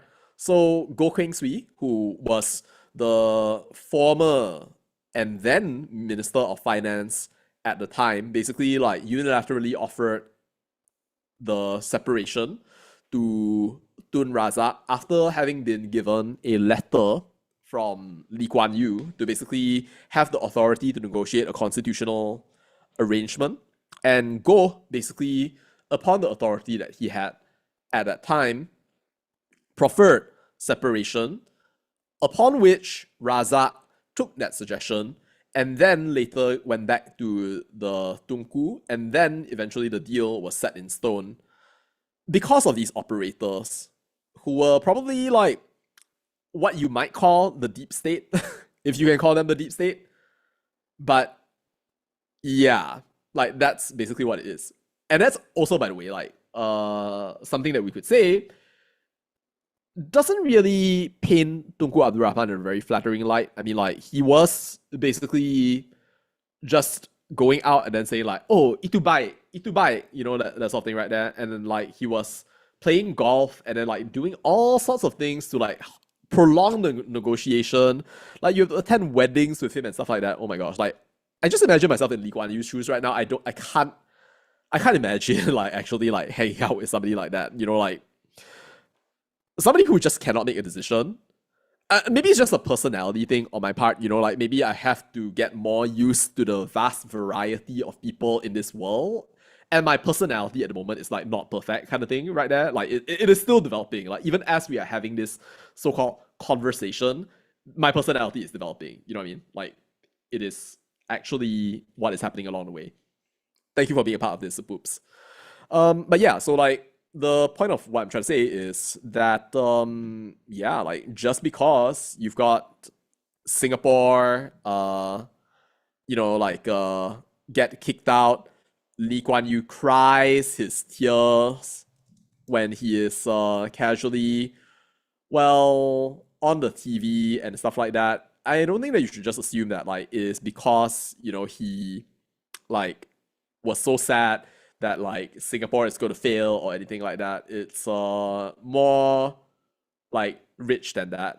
Actually, there was this thing that was called a Malaysian Solidarity Convention. So like what basically happened was that Lee Kuan Yew, right, basically gathered all of the non-Malay parties, right, including like Sabah, Sarawak, and everybody out there, right? And then basically he mounted this sort of like opposition almost against, right, like the forces of UMNO. And yeah, so like there was a time basically when he was literally saying like, hey, you know what, we should gather all the non-Malays kind of thing, which is the idea, by the way, that like some people even like come up with like even now. But just so you know, like Lee Kuan Yew actually did that a grand total of 60 years ago. That's right. 1965. SG 60 years ago. It's not a coincidence, It's almost like a sort of like fate almost type thing. But yeah, like 60 years, like since he came out with that whole idea of the Malaysian Solidarity Convention. If he had succeeded, right, like he would have been great, like it would have been very interesting to consider.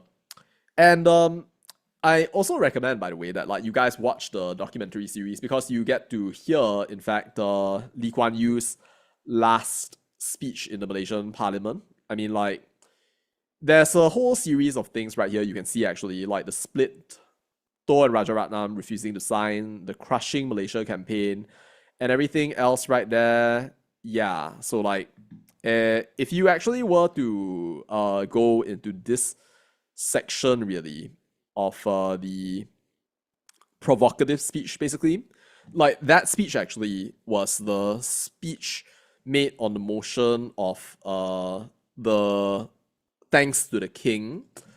And it's actually something that you can find like on NLB. So it is this final speech in Parliament. But there's a part, right, where he speaks in Malay, actually.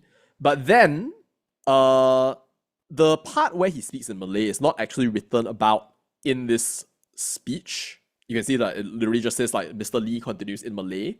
But like here, he actually goes and like talks about it.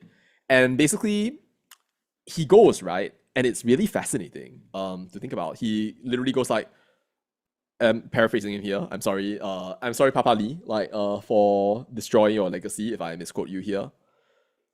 Marilah kita bertanding. Jikalau UMNO terasa bahawa anda wira untuk orang Melayu, marilah kita bertanding dengan dasar-dasar yang boleh kita kemukakan. Marilah kita tengok siapa yang boleh meningkatkan taraf kehidupan segala orang Malaysia dan juga orang Melayu. Kalau tak takut, marilah bertanding. And he spoke, like in that way. In a very disconcerting way. Mengapakah orang ni fasih sangat? Apa kejarahnya ni? Siapa dia ni? Orang Cina ni yang sanggup bercakap dalam bahasa Melayu di dalam parlimen tanpa unsur pelat pun. Bagaimana dia boleh buat begitu? Oh, bagaimana ni? And like if you actually read the Singapore story, it talks about how Razak, Tunku Abdul Rahman, and so many other members of the House of Representatives, now known as our Dewan Rakyat, were just shocked, right? Like at this guy who just casually kept going out there and speaking in Malay, just like that. Like it was interesting for them, for sure. Yeah, like thank you for the birthday wish, by the way. I really appreciate it. Did I just call the late Lee Kuan Yew Papa Lee? I mean, should I have said something else? I mean, like, should I say grandpapa? I mean, like, my last name is not Lee though, and like if you go actually to some restaurants, like for example, I think Yin Ke Lo, right? Like, for those of you who have been to the restaurant Yin Ke Lo. So like they actually have a booklet, right? Like in the restaurant, because they are very proud of like different Hakka people. It's a Hakka restaurant, right? For those of you out there. And yeah, so like they have this booklet that basically talks about like really famous like Hakka people, one of whom is Lee Kuan Yew. I realized I wasn't sharing the screen. Yeah, so like this restaurant right here, like if you've not been before, they have some pretty good food, but unfortunately like the outlets have been like closing like time and time again. I don't know if it's actually going to continue right there, but permanently closed. I'm sorry. But like they had a booklet actually about like how he's like Hakka and everything. And the point of this is that I am not Hakka, and it is very unlikely that I am actually related to Lee Kuan Yew. So no, Papa is not really an accurate description. I'm sorry. I'm sorry, person who is not my papa, but who is one of the greatest individuals to have ever walked the earth. All right, good night. Yeah, Aldwin. Yeah, so John Smith, Devan Nair, is Singaporean. You are absolutely right. So just so you guys know, like my interest actually goes like pretty deep, and I can tell you also that Devan Nair was actually like one of the people that Lee Kuan Yew hated the most.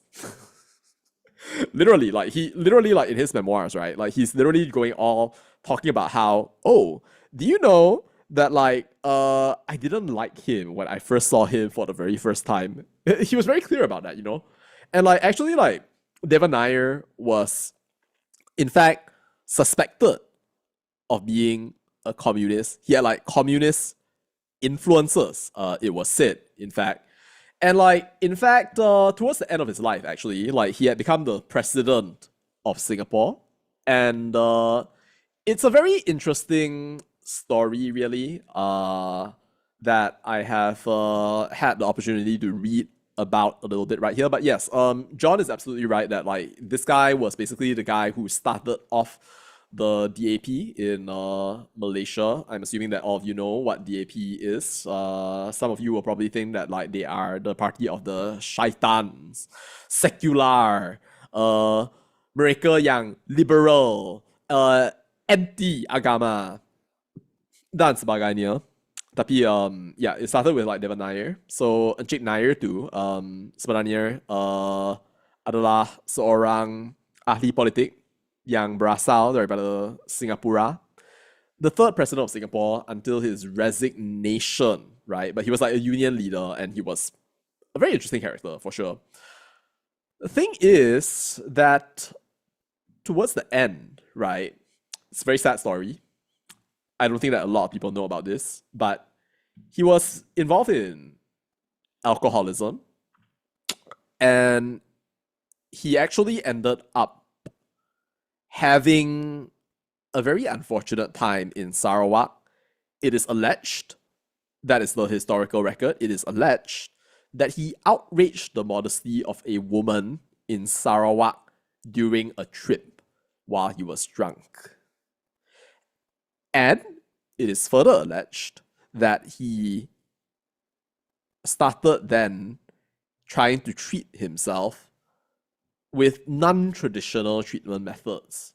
It is then alleged that Mr. Lee did not allow for him to undergo the treatments that he had undergone.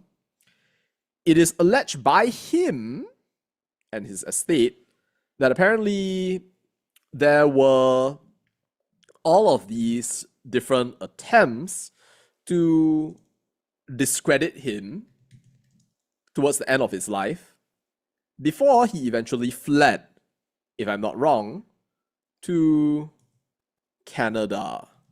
Yeah, so like this is interesting to think about.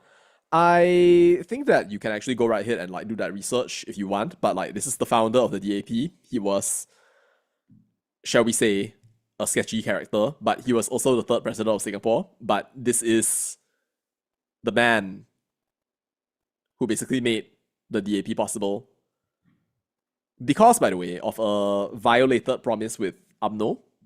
So like the story is that in the years of merger, basically the PAP and UMNO, they made an arrangement to not contest in elections in their respective territories, UMNO's being Peninsular Malaysia, and Singapore's being the PAP, and the PAP's being Singapore. Now, the UMNO leaders, though, they decided to contest. They lost, though. But then, when Singapore contested, in response to that, they sent out token candidates, people that they thought were just going to lose right there, as an act of revenge. The thing is that they won one seat, and that one seat was won by Devan Nair, in the seat of Bangsar, in fact. And Devan then proceeded to serve as MP of Bangsar for some time, in accordance with his principles. If you've won an election mandate, you should not casually give it up. And the remnants of the PAP in Malaysia were what eventually formed the DAP. Now, if somebody goes up to you and says that the DAP is communist, I think that's a lie. You cannot be very well saying that. But it can be said that Mr. Nair had influences that veered him towards the left, but it would be inaccurate for you to say, as an affirmative statement, that this party happens to be a communist party. It's slander, basically. And I think you know by this point, like, how I react to slander. So it's just not something advisable to do. Anyway, so we are yeah, in an interesting time right now, even as we think about like the sort of like juncture at which this nation is at. By Aldwin, I hope you enjoy church tomorrow. God bless you. And yeah, so like yeah, John, I mean like it's a very interesting rabbit hole. I don't think I have appreciated the full scope of it, but like I think that more people, I think, should definitely like take an interest in like this fact or like set of facts um right there. But anyway, yeah, so like when it came to like independence, right? And like Merdeka and merger and everything like that, like we had a very interesting but also tumultuous history, which is something that like I think that more people like would be better off like appreciating rather than just assuming, right? That like Merdeka means like everything is going to be fine, everything is going to be great. No, like it's not, because you have the duty, the responsibility to decide like who you want to be, what kind of life you want to live, like where you want to be in the world, like how you're going to articulate yourself. And if you are in a place where somehow or another you have a kid who is basically like killed because like every single one of the systems that you have to educate your people, to like teach them religious values in order to protect your children, to ensure that they grow up well, and to police the people who want to do like horrible things, to make use of their privilege in a dual darjat legal system right there. You know, like yeah, like you have as part of your Merdeka the responsibility, right, to be able to like deal with that. Which unfortunately, you know, a lot of people like they find difficult to even imagine, conceptualize, or articulate. But that we hope, that we would wish, of course, that more people would be thinking about, rather than just assuming that Merdeka just means something great, amazing, or wonderful. But it is what it is, you know, like that's how people think about the world. There are certain parts of like people's psychology, right? That like, of course, you know, we can observe, you know, like we can think that like they're crazy or like dumb for like not thinking about these things. But I think that on average, right, like within our society, community, or whatever have you, right there, you know, like it's fair to just assume that like people would rely upon like the government or something like, right there, because we don't have that ideal, you know, that we don't have that energy or joy vivre in our heads that basically goes something like, ask not what your country can do for you, but ask what you can do for your country. I don't think that a lot of people, right, like they have this agency, this feeling that somehow like they can actually change the situation around them or the circumstances around them. I mean, like maybe even what I'm doing right now could be considered like crazy, you know? Like I have faced threats on various occasions, and like they're not like necessarily serious threats, or maybe we could say that they are serious. I have faced like scoldings, people saying that like, oh, like, you know, like why are you even doing this, you know? And like all I can really say is that like it's instinct. Like it's literally like there is a seed of a genesis of a beginning that somehow sprouts out 1 minute after another, that came from an indeterminate point in my consciousness, whereby it just said to me, you know, you should go out there and you should start talking about these things. Bring out some of that awareness right there. You're not completely aware, but that doesn't mean that you should go out there and just remain like a sheep and somehow do nothing about the fact that other people are choosing not to discuss certain things because they do not see other people like having these discussions. I don't proclaim that I'm perfect. There are people out there like Tajuddin, Siti Kasim, Vinod, and so many other people out there. But like, I ask myself constantly, you know, like, if not for my personal initiative out there, you know, like what potentially could happen that might not happen in the event that I choose to articulate some of my thoughts out there. Of course, you know, like there are some people who view this in a very crazy way. And it is kind of like interesting to think about right here. Thank you, John. I'm just doing it like what comes to instinct, I feel. It's not really like, oh, it's a super brave thing out there. But again, it really is just like instinct. It's just like, you know, like my mind just like tells me, let's go right ahead and say certain things because, you know, like you have that certain like sort of ability. Now, I'm not saying that everybody can or will be able to do this right there. I don't want to gatekeep you. But I also want to tell you, right, that like when it comes to like certain things right there, you have to have a certain mindset of approaching the world, right? You need to consider every single possible angle. I try to do that, and if I cannot do that, then I would apologize to you for not being able to do that. Which is why, like, in many cases, you can see that like I have not been prosecuted or anything of that nature out there. Of course, it could happen like tomorrow or anything out there. But I believe that a big part of why things happen the way that they have been happening is that I do not slander. I make it very clear to people that like I do not want you to slander. I will not personally participate in slander. I will only try to the very best of my ability to articulate or to deliver to you like what I know you deserve and that I deserve, which is the truth. To the best of our knowledge, to the best of what we are capable of, because no human being can perfectly understand or appreciate the truth. But yeah, when we kind of like move towards like that point right there where somehow or another we have like more awareness, I hope that like more of you actually, you can start up your own channels, or if necessary, like, you know, your own, well, initiatives. I don't know if like some of you are going to go into politics at some later point, but there is a certain agency that you have, right? To be able to say like certain things. You might think to yourself that, oh, you know, like I'm watching this guy right now. He is saying all of these things, right? But you're not restricted from like what you're doing right now.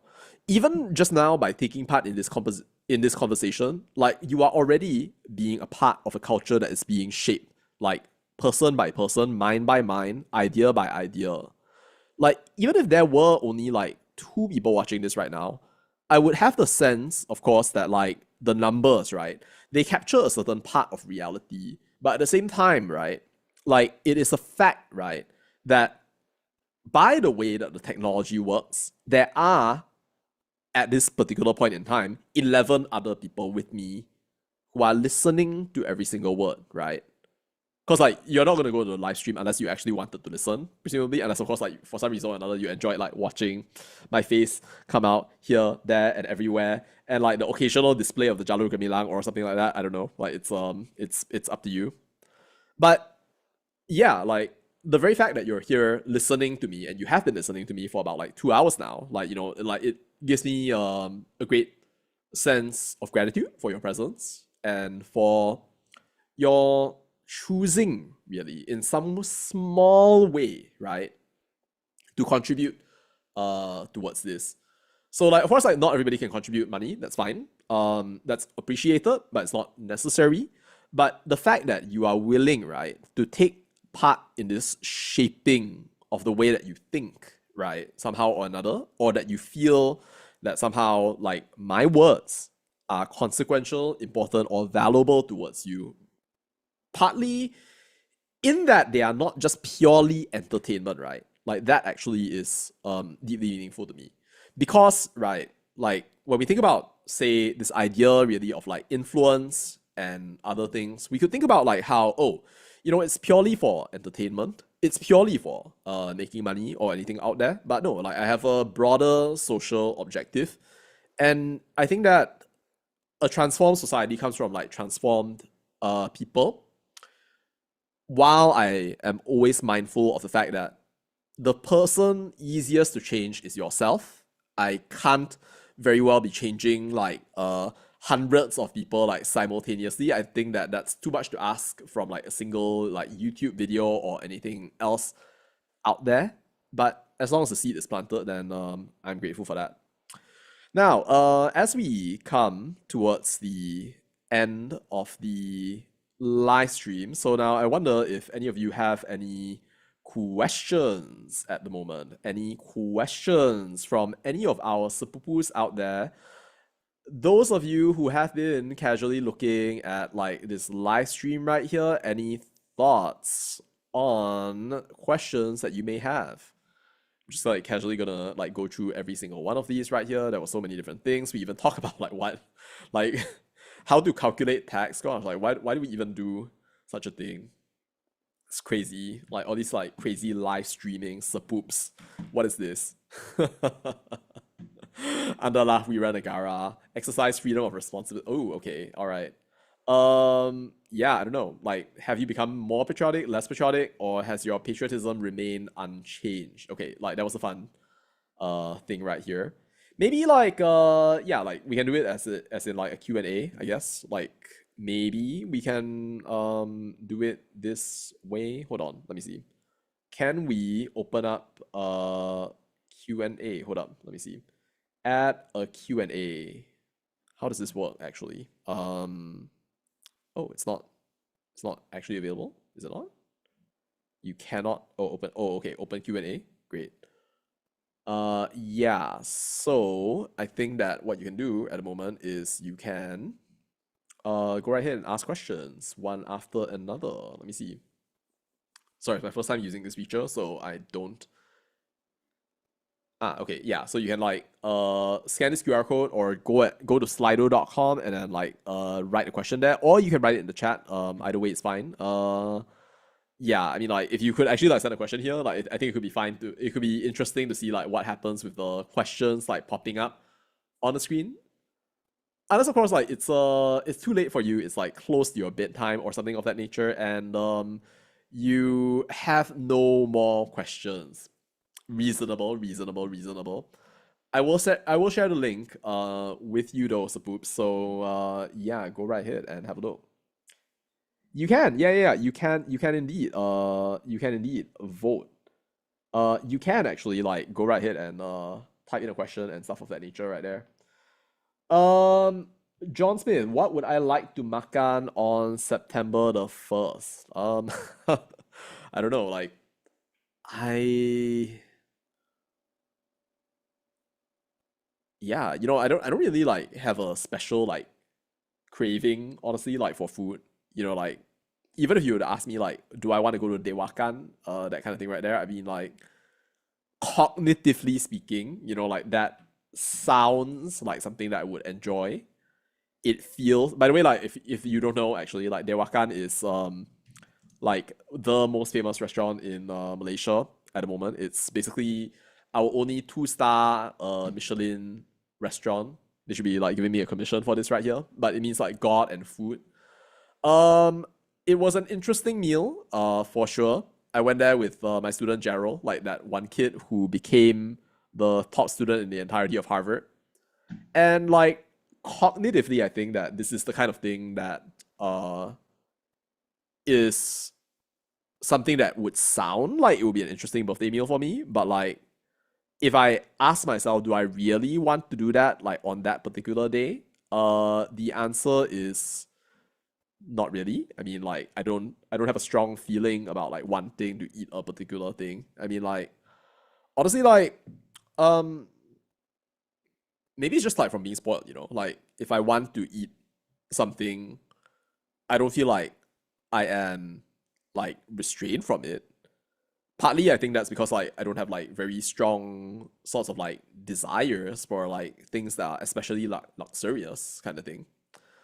It's not that I'm restrained from that because of financial resources. It's just that, it's not like my nature to just immediately tell myself like, oh, like you must go for that sort of thing out there. So in that respect, I'm probably a very bad like food influencer. You know what I mean? Like some people like, they just really want to go out there and then like see every single type of food, experience every sort of thing out there.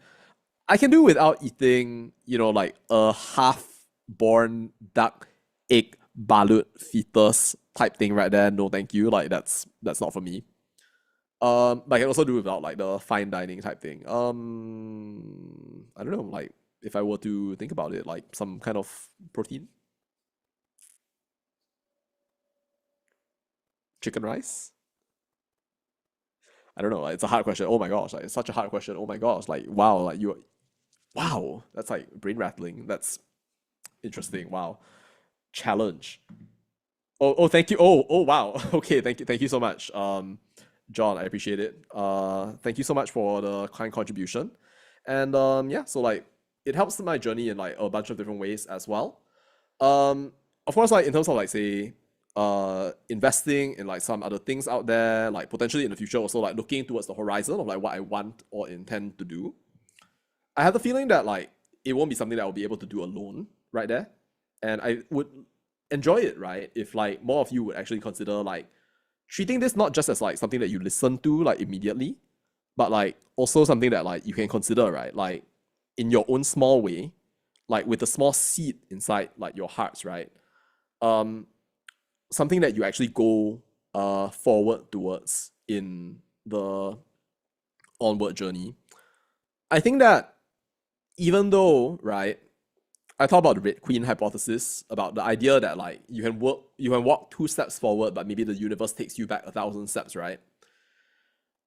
I think it is not unmeaningful, right, to have that will to push forward, regardless of what the situation is. Not necessarily because you expect an objective result, but because it matches with the direction that your conscience like pushes you towards. If that makes sense, like I'm just like thinking about that right now, but like I think that is logical, like if somehow your conscience pushes you in that direction, then you will want to go right ahead and do that. Yeah, let me see. Blaze Nelson. Wait, you can vote this? Could you vote this? That's a good question. I mean, like, let me see. I don't actually know if a question came in. I don't think that like a live Q&A like came in. But that's not a problem. Maybe next time. And yeah, so what do we have right here? Deepal hat, Zhao Tuan. That's actually a secret lab hat. So like if you actually go to the link, right, in the description of this video, for Secret Lab, so like you'll be able to find like Secret Lab products here. Every single one of the links that I have in my videos right here, if you use the links, then like I will receive a small commission at no extra cost to you. But it does help me to grow my work as well. So if you choose to purchase something, then it does help me in some small way. So I thank you in advance for that. But yeah, so like no balut, indeed, no balut. Thank you, John. All right. Anyway, yeah. Well, I mean, like, if you want to go to the Philippines and you want to try it, like that's an interesting possibility.